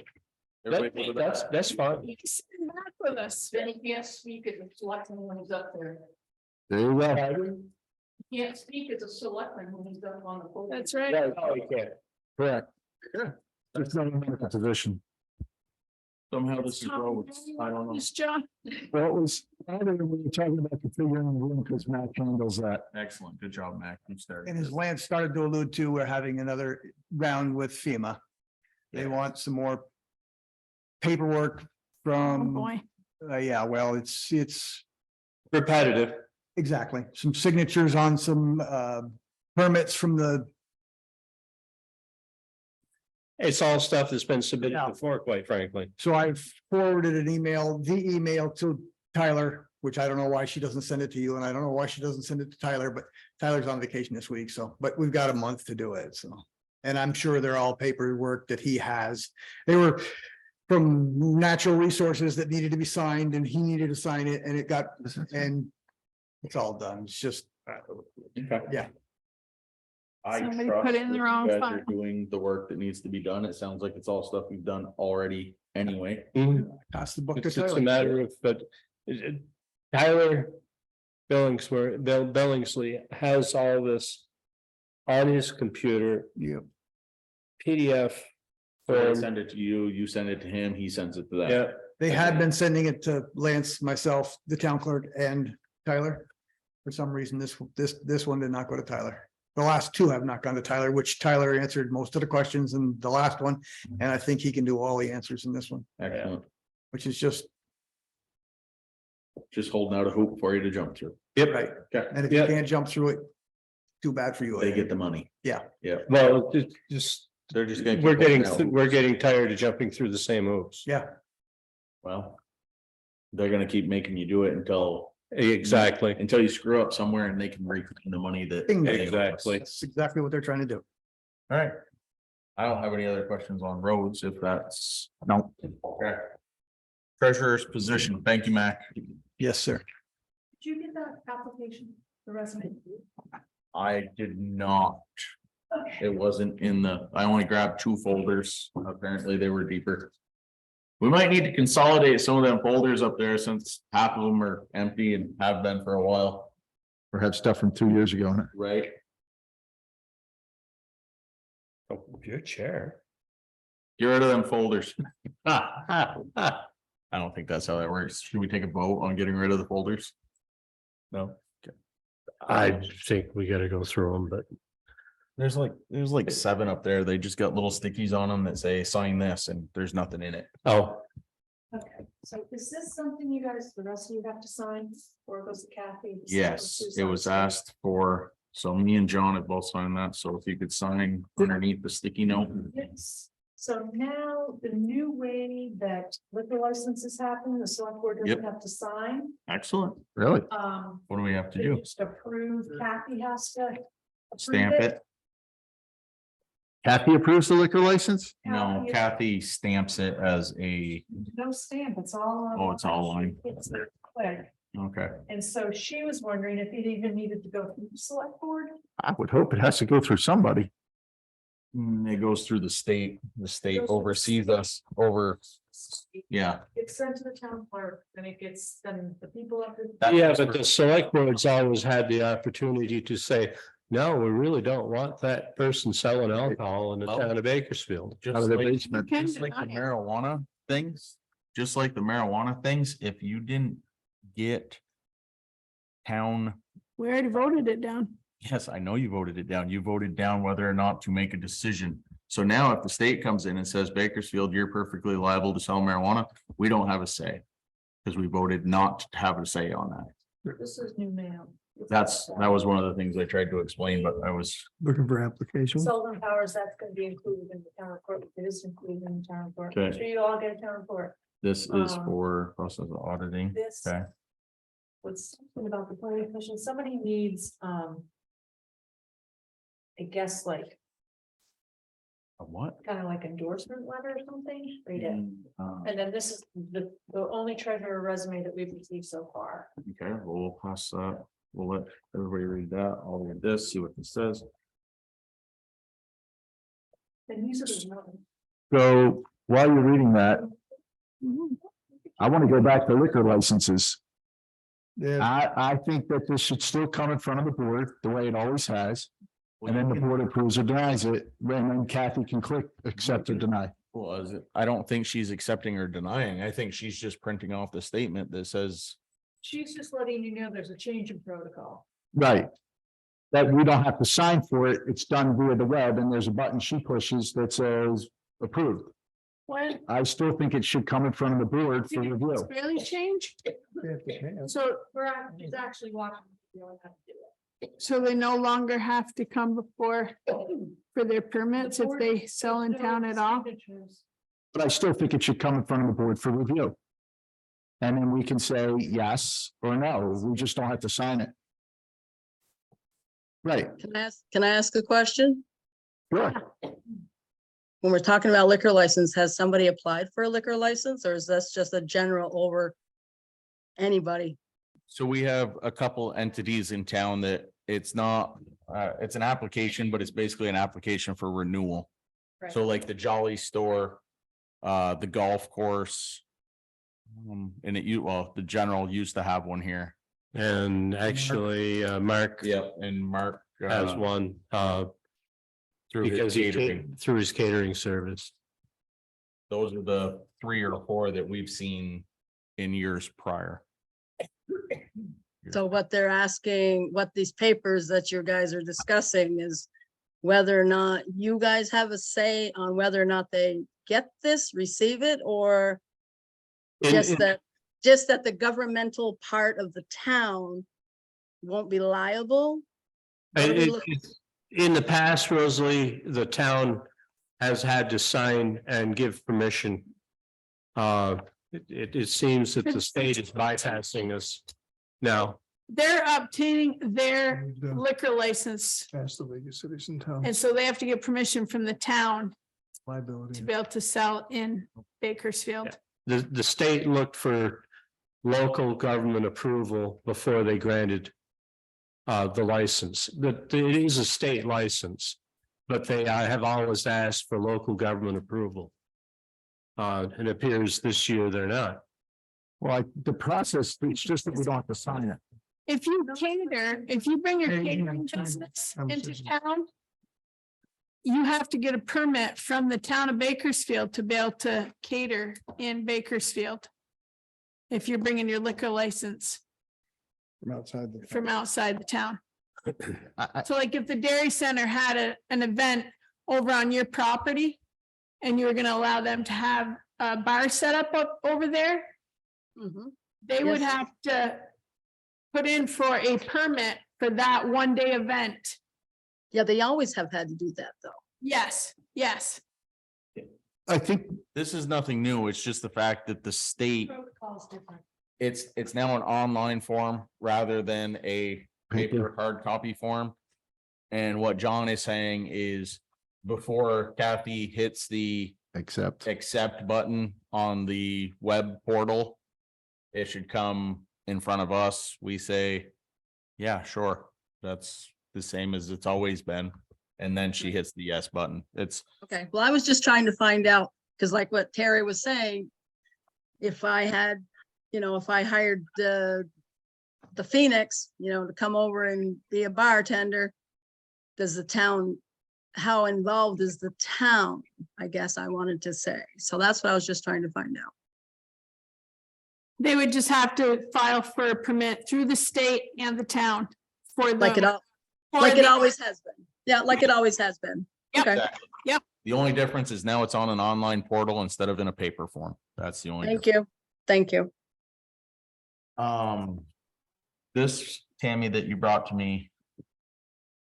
This is Shelley Horgan is just looking for. A response from the planning commission. She was filing for a grant. To expand their sugar bush. And the planning commission would do that? Well, one of the things that particular grant requires is a letter from a letter of support or some sort of letter in response to which I've given her one from my standpoint already because really From the planning commission. no, that she needs one from the planning commission. Yes, she reached out to oh, sorry, the names are on there. She reached out to Give them the number. Bill Irwin. Yes, exactly. And she reached out to Ken Carter. A sugar bush in Bakersfield? Yes, it's in Bakersfield. It's actually a landlocked part of land. John, that was the property that was logged and they brought the logs out behind the stone house. Back. But the land is actually accessed Up by from, Rosalie's? yep, but the land is actually accessed from. I agree with you. Well, there's 2 points of access. You can either access it through landowner permission from that position there through that logging road. Or, I forget the name of that road. Matt, one off Sand Hill, Butternut. Yeah, so you can look it up. It's, I don't know how it ever got through, but it's landlocked. And they're trying to get a grant to expand, So that's. not That's all taken care of. that's all well, I would assume if she's gotten in touch with that, yeah, that's an old letter. Okay, good. As I said, the letter I wrote her was 3 weeks ago, I think. So. Is this the Reed property behind me? Oregon. It's a Horgan property, actually. That, Yeah, it used to be the Reeds, yes. yeah, I was gonna say, cause it was a cousin or an uncle of some sort. I don't remember exactly how it works. Yeah. I'm not sure exactly how that works, to be honest with you. It is very complex. Yeah, exactly. That land is landlocked, you're saying? Well, if you look at it on all the maps that I've seen, it's accessed through right of ways, not necessarily, road frontage or anything like that. It's so in a So- sense. So landlocked. these Horgans or Reeds or whatever are asking the town of Bakersfield to, but I want to know what they're asking, please.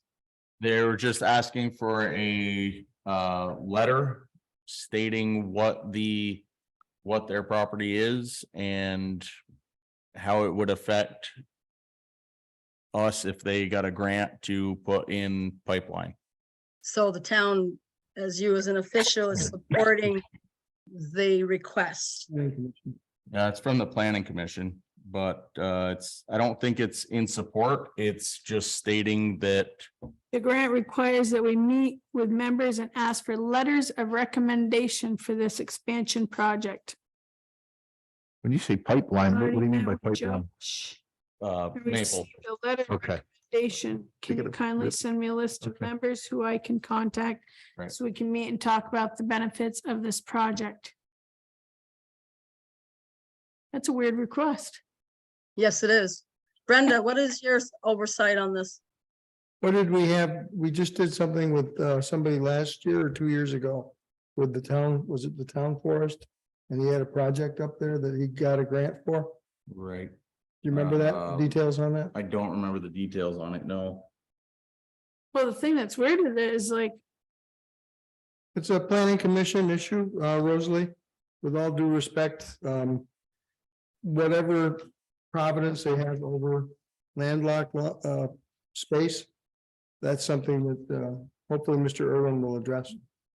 And I might have spoke out and it might not be landlocked. I don't know what the actual access to the property is. yeah, I'm sure they've got something. They have to have something. I mean, yeah. There's, Yes, you that land is not landlocked. No, No, can't it- landlock. no, and it's not. It goes out the backside of me. Yeah, Okay. okay, that makes sense. No, I'm saying it's weird that how these, who is it they're getting the grant from? I mean, a recommendation from us? Why would I recommend that somebody expand their shirt? How do I know if it's in their best interest or not?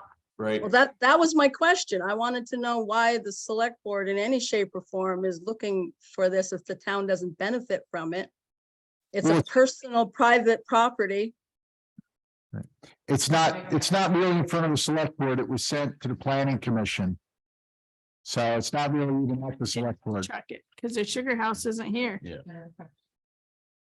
Well, I was just hearing what Josh had said and I was just asking. I mean, Yeah. I have questions. I'm always having questions. I just wanted to know, because I know like through the years, Lance, I know you're snickering there. Through the years, if we wanted to apply for a grant through my son's memorial, we would go to the town select board and ask for a letter signed, showing that we were a community-based organization. Yep, Right. you've That's done that, different. you've done that. a few That's different. So if Josh, as a select board, writes a letter of recommendation, I would think that pulls the select board into, like what Terry's saying, is kind of agreeing to support it. Well, the letter that I wrote wasn't in support of what they were doing. It was just a letter of what they were doing in a vision from my profession as a forestry teacher. Yeah, not through the select board. No, His letter has nothing to do with the select board. Neither does that. It's weird that, I just think it's Right. weird that that's part of their grant, is they want 3 people to give them a letter of recommendation. A recommendation is a Grant can- the recommendation. grant can That's, be it's still a independent. letter of support. A recommendation is a letter of support, no matter how you look at it. Right, It's fine as long as you didn't sign it as chair of the select board or member of the select board. But when that gets presented to that grant, Josh is on the board of the select board. He's also a citizen.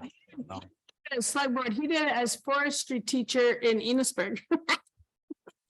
right. And this specifically does have to go to the planning commission. So this is an information letter. It really has nothing to do with us. It's a letter requesting information on the planning commission. So Mr. Irwin will be looking into it to make sure that it's not landlocked before he supports it, you think? It looks like it's gonna go to, Ken Carter and Bill. Heather Jewett, Nikki Cribb. That's your plan. That's your planning commission. She's. Not anymore. Nikki Cribb was. Not anymore. You can't have landlocked now? You can't sell a parcel without having access. Road access. That's the right away. So there's no such thing as landlocked. So I can go back. Well, there still are existing properties that haven't been sold Going back in. that don't have They want us it away. that grant. Not necessarily. Does it name the grant? I own 52 acres that is It's right here. landlocked by my father's property that does not have access written into the deed. Let me see if But it's- since I now own both properties, it doesn't make any difference. My point being that 52 acres could have been owned by somebody else. Was it one time? Yes. So I thought we had a treasurer application. Yes, I sent it that way. So this is, we're not doing anything with this Nothing to do planning with us, commission. right? Where did that? Where's the resume? Resume. You have the resume? I was just looking at that resume right here. Do we want to move on to ARPA? Yeah, do we have an ARPA update while she reads through that? Yep, we're meeting tomorrow, 6 o'clock. Not Wednesday as was first posted, it's Tuesday, 28th. We're going to review what's already been submitted and take new applications and discuss.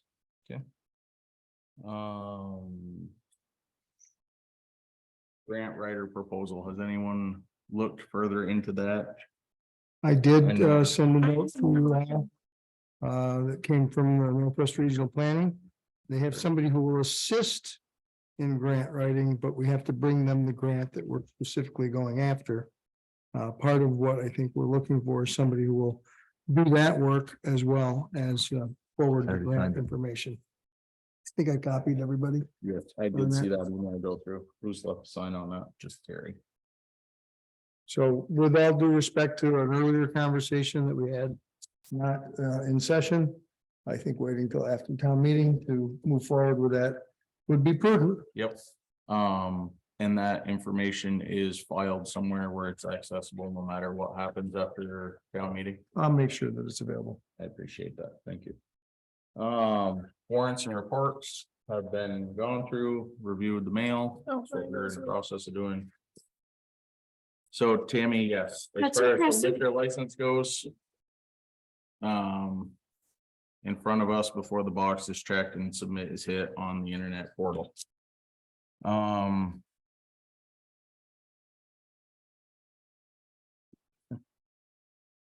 Full of Crib is wondering if it is possible to get a power outlet on the pole outside of the Brigham Academy fixed or replaced. That is a question for Green Mountain Power, is it not? What was the question? No, Why?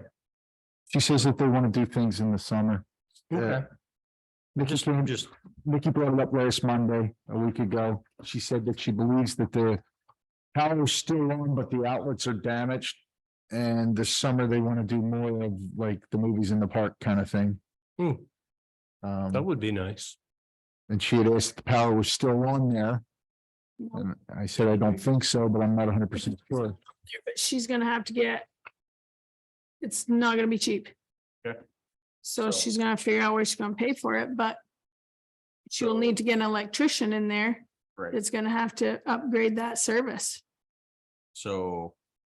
It's fine with us, but she's gotta figure out how she's gonna pay for it and get somebody in there to figure out how it's gonna be. For clarification, that's the one as you're facing it to the right of the, to the right of the sign. I don't think, wasn't that just on a pole though? I don't think it's like this That's one fine. here at this, up here, they've got it on an actual board. And I don't think that is set up that way. I think it's just on the pole. Straight out of the meter Which- box. They won't let happen. Would, They're gonna have to set it up like it is here with a breaker and all that. yeah, do we need to just have her come to the next meeting, explain exactly what she wants? Josh, Yep. do we need her to come to the next meeting, explain what she wants? I think she needs to figure out what it's gonna cost her to do I it. think we need to call an electrician and have them figure out what needs to be done. I think she thought that we were going to have it fixed, being the town. town property. Oh, Didn't they? well, that was her first error. Yeah, well, see, we're running into that same issue where it's theirs until something needs to be fixed, then it's ours. It's Actually, that does belong to the town. how so? That property, Let's bring in the academy, not the library. But there's no reason, either way, it's ours.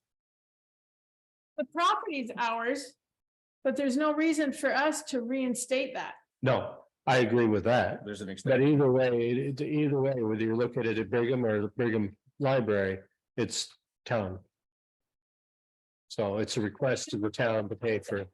Lance, Yeah, you can look at that with everything. Yeah, no, but Terry, I'm agreeing with you. I'm just saying, I agree with you. It's. We don't necessarily have to turn it back on, but it is town property either way you look Right. at it. but what I'm saying is, we didn't budget for that to be,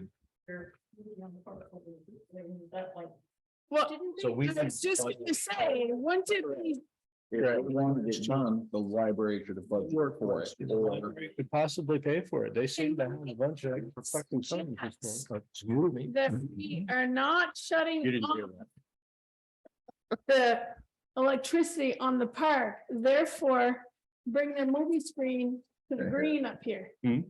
That would be a great compromise. Too much background noise. Won't cost anyone a thing, but a little bit of electricity when they turn the TV on. Yep, I think. That she should still, if that's not a viable option, then it's up to the library to contact an electrician, get a quote. Figure out what's gotta be done, and that's gonna have to come out of their budget. That's not something we budgeted for. Right. It's town money either way. Right. It's still- The library has a surplus, which we vote to carry over multiple years in a row. We did not budget for it. They have a surplus, therefore they should fix it.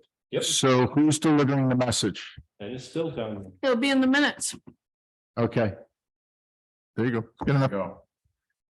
Next piece of mail, Sullivan, Powers and Co. This is the auditing group.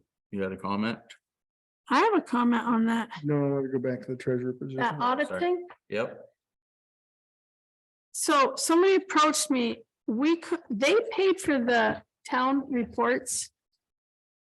Or did this person get that? Our auditors create the town report. Which one do we have now? Right, The town report. so somebody came to get the town report and they were told they were not done. Yep. Because we had an outside audit done and they had not printed them yet. Correct.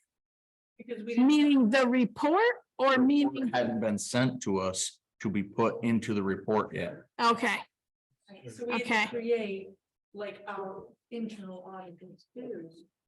Some kind of report, report. with okay, no audit. Right. gotcha. That was the, That's just the tricky one. did anybody else have anything on the auditors section? Have they completed the audit? Stuff that, Vera still sent her some, papers that they didn't have or misplaced or whatever, so they're still not completed the audit, Okay, and this is the external auditors. Correct. external auditors. When does our internal auditors, are they assisting the external or? No, No. no internal auditors doing any auditing this year, which is why it took Vera, Kathy and I all that time to get the town Okay. report. Yeah, I thought we were gonna reach out to the gentleman who used to do it and see. They were looking, and then the lady who ran for treasurer. Yeah. I'll be honest, I'm horrible with names. I'm sorry, it takes like 30 times for me to get you, so your face is sticking my whole life, but your name, it's gone 10 minutes later, so Jason and Susan. thank you. Yeah. You had a question on the treasurer. Yeah, position. she said, references available upon request. I'd like to request some references. Can you take the contact information out of the resume and I can. send a request for? Yep. Excellent. Brigham Academy update. Grant fund has been signed and submitted, we can now start requesting repayment on the $45,000 grant. I'm working on that presently. Linda McCall has a question. I saw you flutter over there, so I knew you had something. Okay. Can you come up, Linda, and speak into the mic? You don't mind? Thank you so much.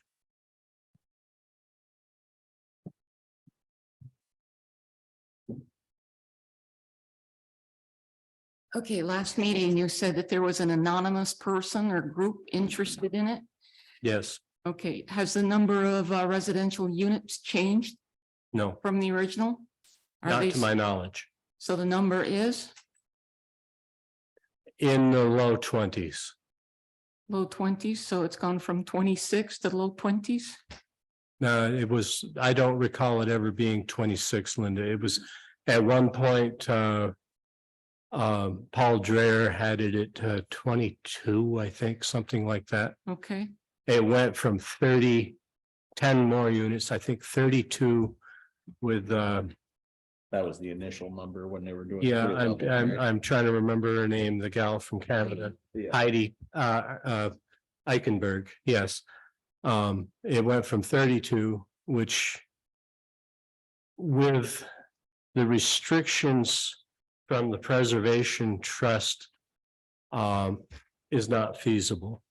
Okay, even with adding, replacing the addition that used to be there, mhm, even with replacing that, which they can do because it was an existing structure was there. Even with doing that, it wasn't feasible.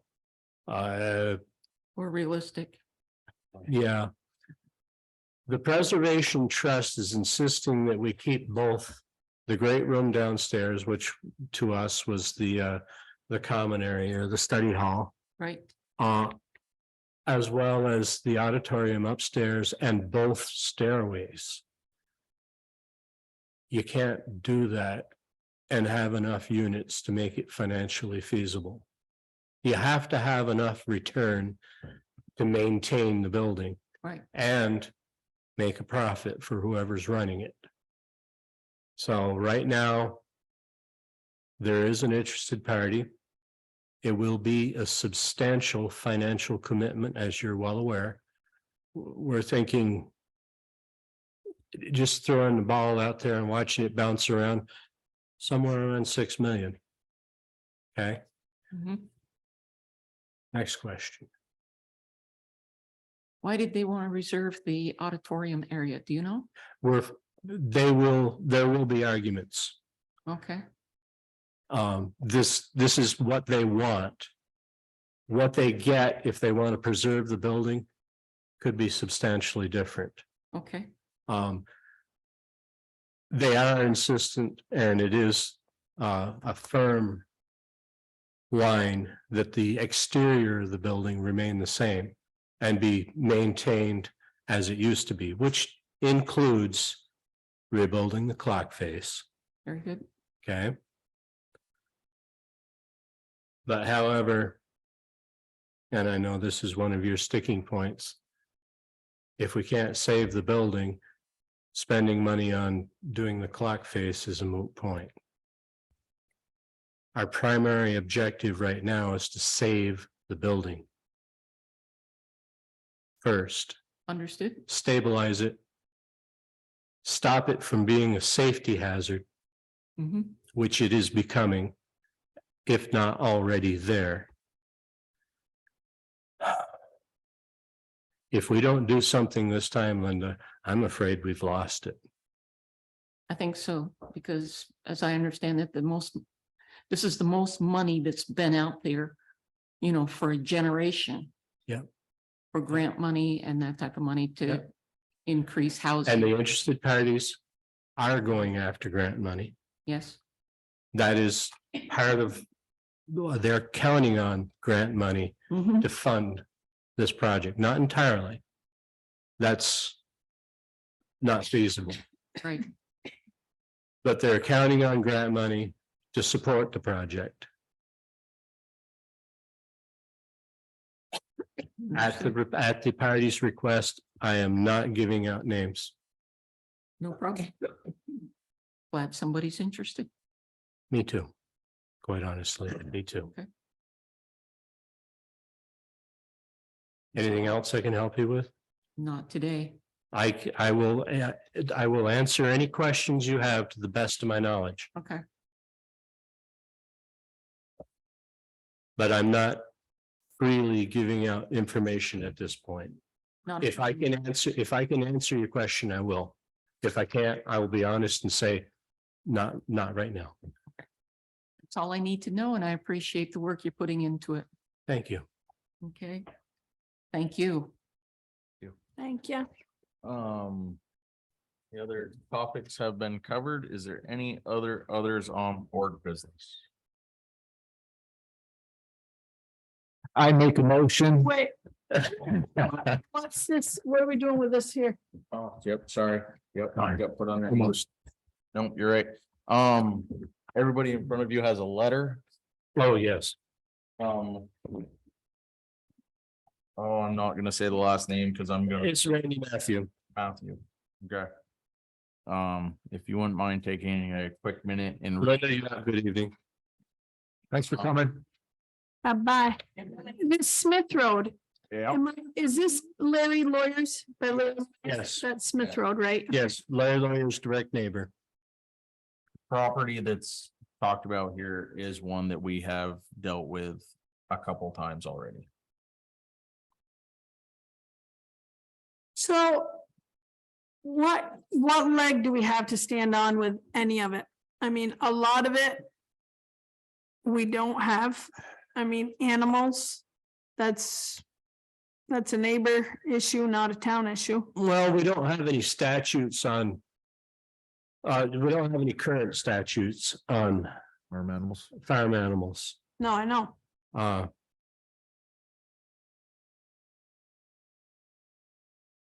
So I- This would be, I think first and foremost, it would go to the health advisor, health. Which is where we brought it just a couple months No. ago. What's her name? Some of it was the dogs. Some of it, Been over there for health too, because some of these complaints can go to it, other neighbors some can't. contacted her. So let me just put out the zoning planning piece of this zoning, and it's a question, maybe it isn't really zoning. But how many trailer homes can you have on 4 acres? It's not trailer homes. There's one trailer home. It says it says, There's one stick-built home okay, on 2 separate lots. However, they do have a camper all right, that I believe somebody probably is The son residing. is living in it, Yeah. Terry. That the one that owned the dogs, Right, he's living in the camper. right. okay, yeah, because she's saying there's a couple trailers with a couple horses to a mini trailer park with people living in a seasonal camper year round. Okay, help me out here. There's the trailer that goes parallel to the road. Yeah. And there's the one that, Roger Baker's. no, the one that goes parallel to the road is it Matthews? Isn't it? No, The one where we had complaint for the dog? Matthews is behind him. It goes Larry Lawyers, Matthews, then Steve. Okay, that's where I'm confused. They're up front where the dogs were. This is what she's talking about, the place where the dogs were. Yes. Matthews, I think they're. No, Matthews lives behind them. they're the ones with the goats. Yes, This is the property that they're talking about. yeah, Talking about the that's property. the one I'm talking about. There's this one parallel to the road and there's this one here. Who lives here? The name's on it. Well, the owner of the property. Switzer, okay, sorry. Yes, that's where, that was the lawyers. Trailer, Okay. I didn't remember it was. before. Don Lawyer's sister I didn't lived there. remember that, Terry, sorry. And then Roger Baker's is the house with the garage that's between the two. Okay, So those are two, so we're only dealing with this area here. no, it's the whole thing, because this is the daughter that's living. Switzer's? You got Sweetzer's daughter lives in Roger Baker's old house. Where's Matthew? Matthew's is- in the back. He's great. I don't know what we can really do about farm animals. I mean, Okay. got and everything else. Thank you. I just didn't have a clear view of the situation. That's why I. It's where the dogs were, Yep. we had the Yep. complaints on. And what they're complaining about is that the looks of the place and the fact they have animals that they don't tend to, But I have plenty of people up my way who have, free range chickens that run across the road and they're on my property, someone else's property. With plenty of goat farmers that roam all over the place. You have, it's like I'm just- your house chicken. well, I'm just saying, Pretty well. Chickens, I'm a big chickens. Goats eat my trees, I have a problem with too. Pigs rutting up the property. Yeah. There's more issues Oh, here. no. Mr. Matthew called me and he complained of one of their pigs actually charged him, I do. made him retreat into his garage. They have to pen this stuff. I mean, but the problem is we literally had this discussion about free range chicken like less than a year ago. It was brought up and we were like, well, there's nothing you can really do about that. I guess you eat chickens. this guy tell me in Milton, he doesn't even have his cows And then, pending. so, Supposedly, he tells me in the state of Vermont, you don't have to. No, it is a landowner's responsibility to make sure your livestock. chattel stay on your property. No, because if you hit a cow going down the road, you're responsible, not the farmer. I'm dead. If a farmer has Okay. his cows in the road, if the farmer is not in the road with their cows, then the driver is at fault. If the cows are in the road and we'll say, John, you're going to a meeting and you hit one of my cows and I'm not in the road, then I'm the liable person. It's what's for dinner. So what's, do you or do you not have to have your cows or your animals corralled? There's different rules for bovines, cows. Like for shelter and stuff like that, there's different rules. Different rules for the road. Cows, I learned, I had to do a court case one time and I found out that cows are very protected. You cannot worry a cow in the state of Vermont. There is a law, no worrying cattle. Okay. But is the farmer who owns the cows responsible for containing them? Is he Oh, yes. responsible for? Well, Keeping fences, you- keeping fences. You, as a cow owner, a cattle owner, are you responsible for keeping your cattle from going to your neighbors and damaging your neighbor's property? Yes, Is the law the same for livestock in general as it is for cattle? that's where you're gonna have to look up the statutes, because if my cows go over and eat We're not- John's or Deborah's garden, I have to replace their gardens. But they're so cute. They're not cute with their teeth. They're That's so cute. true. We time with our heifers. Yeah. What was that, Terry? I couldn't hear you. You're right, because our heifers ate Barb Gattel's garden one time. We had to pay for it. So, Tammy, would you mind reaching out to Vermont League of Cities and Towns and seeing what I'm betting it's gonna say have under control at all times. But what does that mean for livestock in general? Well, that's, I've had cattle neighbors that have had to actually pay to repair somebody's lawn for punching it up with their hooves. Yeah, So this. the problem is we're not talking And cows, we're talking horses, pigs, chickens, turkeys, goats, everything but a cow. Horses, pigs. I would think a cow, Lance, to answer your question, I would think horses, goats, if they damage somebody's property, yes, you're responsible for them, for the damages. I would think. You want to know regulations. But they would, but this neighbor would need to contact their insurance company, right? And take it up through there. It's a civil I suit. think it's through a homeowners is how it gets. It's civil suit. It's on a civil level. It isn't our responsibility unless we have a specific statute I think the only thing that we can control here is Dogs. We don't have still We the can't even do that, Rosalie, so. No, but I thought that the town of Bakersfield has we a do. leash law, a We leash law. do. We do. The So dogs would be about the only thing that we can control. I just want to make sure before we And- say that. I want to make We should sure that, bring the health officer in. right, I want to make sure before we say that. Before we say there's nothing we can do, I want to make sure we double check with the Vermont League of Cities and Towns. But what they're asking is, will we put something in place that we can That's enforce? the health issue, yes, Will we? the trash. That's what she's asking. Yes, not today. As again, They're asking the board to come up with an ordinance to help this matter and enforce it. I mean, that's a great request, actually. It's a great request, but careful what you ask for. Yep. This was more than just them. There's more than just, yeah. that would probably mean more animal control. Mhm. right. We have no animal control, so. Well, but how you control these animals? They didn't want any animals in the village. I know, but at Bakersfield, I believe was zoned agricultural, so I don't think you can do that. There's high density residential there, right? Yeah, I think it. No. It's all zoned. We're village. agricultural. We're all high density. No, that's outside the village. Oh, I think that, these people? Yeah, these people are, yes, yes. You think they are? We'd have to look at the map, but I'm not, I think it might encompass that corner. Oh, really? I think it might, we can look at the map. Might be the- after the meeting. Yeah, go look for that.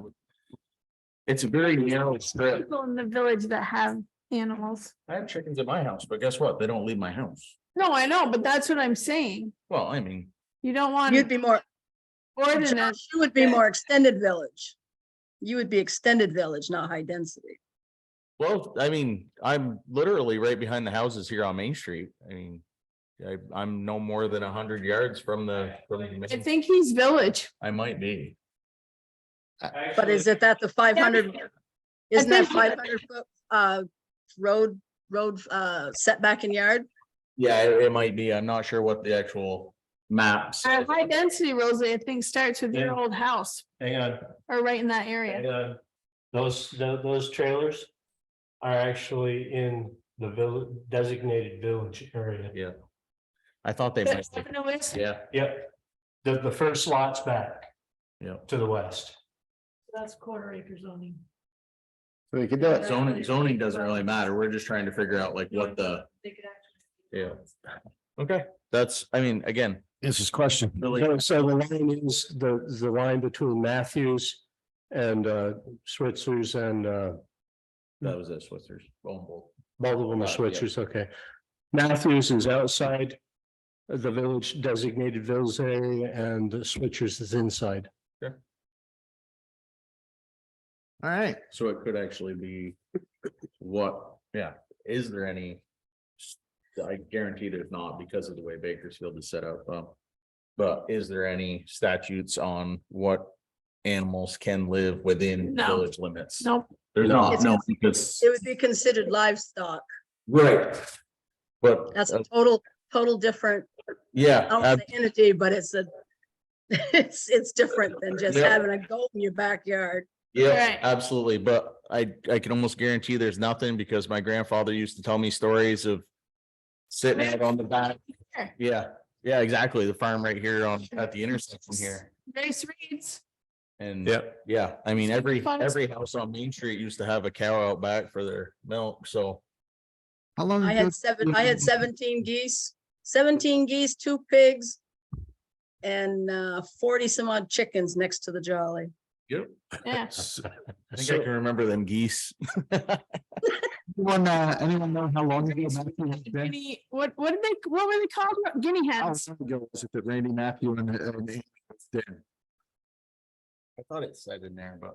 He had been here for years. Yeah, I've been there for years. It's because it wasn't like these folks just cropped up out of nowhere, right? No, They No. probably saw the property when they came and purchased. it is correct. So, we're gonna let Tammy, Vermont League of Cities and Towns get the information there. Cool. that we need before we go any further with this. And Okay, again, we wouldn't move forward with this today because, you know, town meeting day is next week. So Sure. we're not sure. I would recommend that they contact someone about property damages. Tammy, could you also reach out to the health officer and have him do an inspection of that property again? Again. So by the way, Leslie, thank you for your input. Oh, you're welcome. I just, I've learned a lot through the years as far as animals goes. In fact, I had more animals at 42 North Main Street than I do at having almost 300 acres. At the animals day. there you go. All right. I thought, Oh, and I do want it mentioned, I was not against the Reeds or the Horgans Yep. about the land behind me. I don't know what's going on. I don't know what they're asking, but I do know it's not landlocked. Right. Right. Yeah, I we, figured it couldn't be. They don't want to go about the back side. That's why they were coming behind Deborah's, right. because it was an easier route. It's the same thing with the SAP. They can't pull it out to Sand Hill Road. So they have a right of way from another neighbor to bring it down to Butternut. Yeah, you're right. It's not landlocked. They have access to the land. It's just their access is not ideal, I guess you would say. Well, I don't know if you've ever walked on the back of Junior's, but it's a straight shot like this. Ouch. Right. In the wrong direction too, right? That's how it You'd usually. you'd want a skidder, Josh. Did the chair entertain a motion? Yes. I would make a motion that we adjourn. I second that motion. Motion's been made and seconded for adjournment. All those in favor signify by saying aye. Aye. Any opposed? Have a good night. Good night. Good night.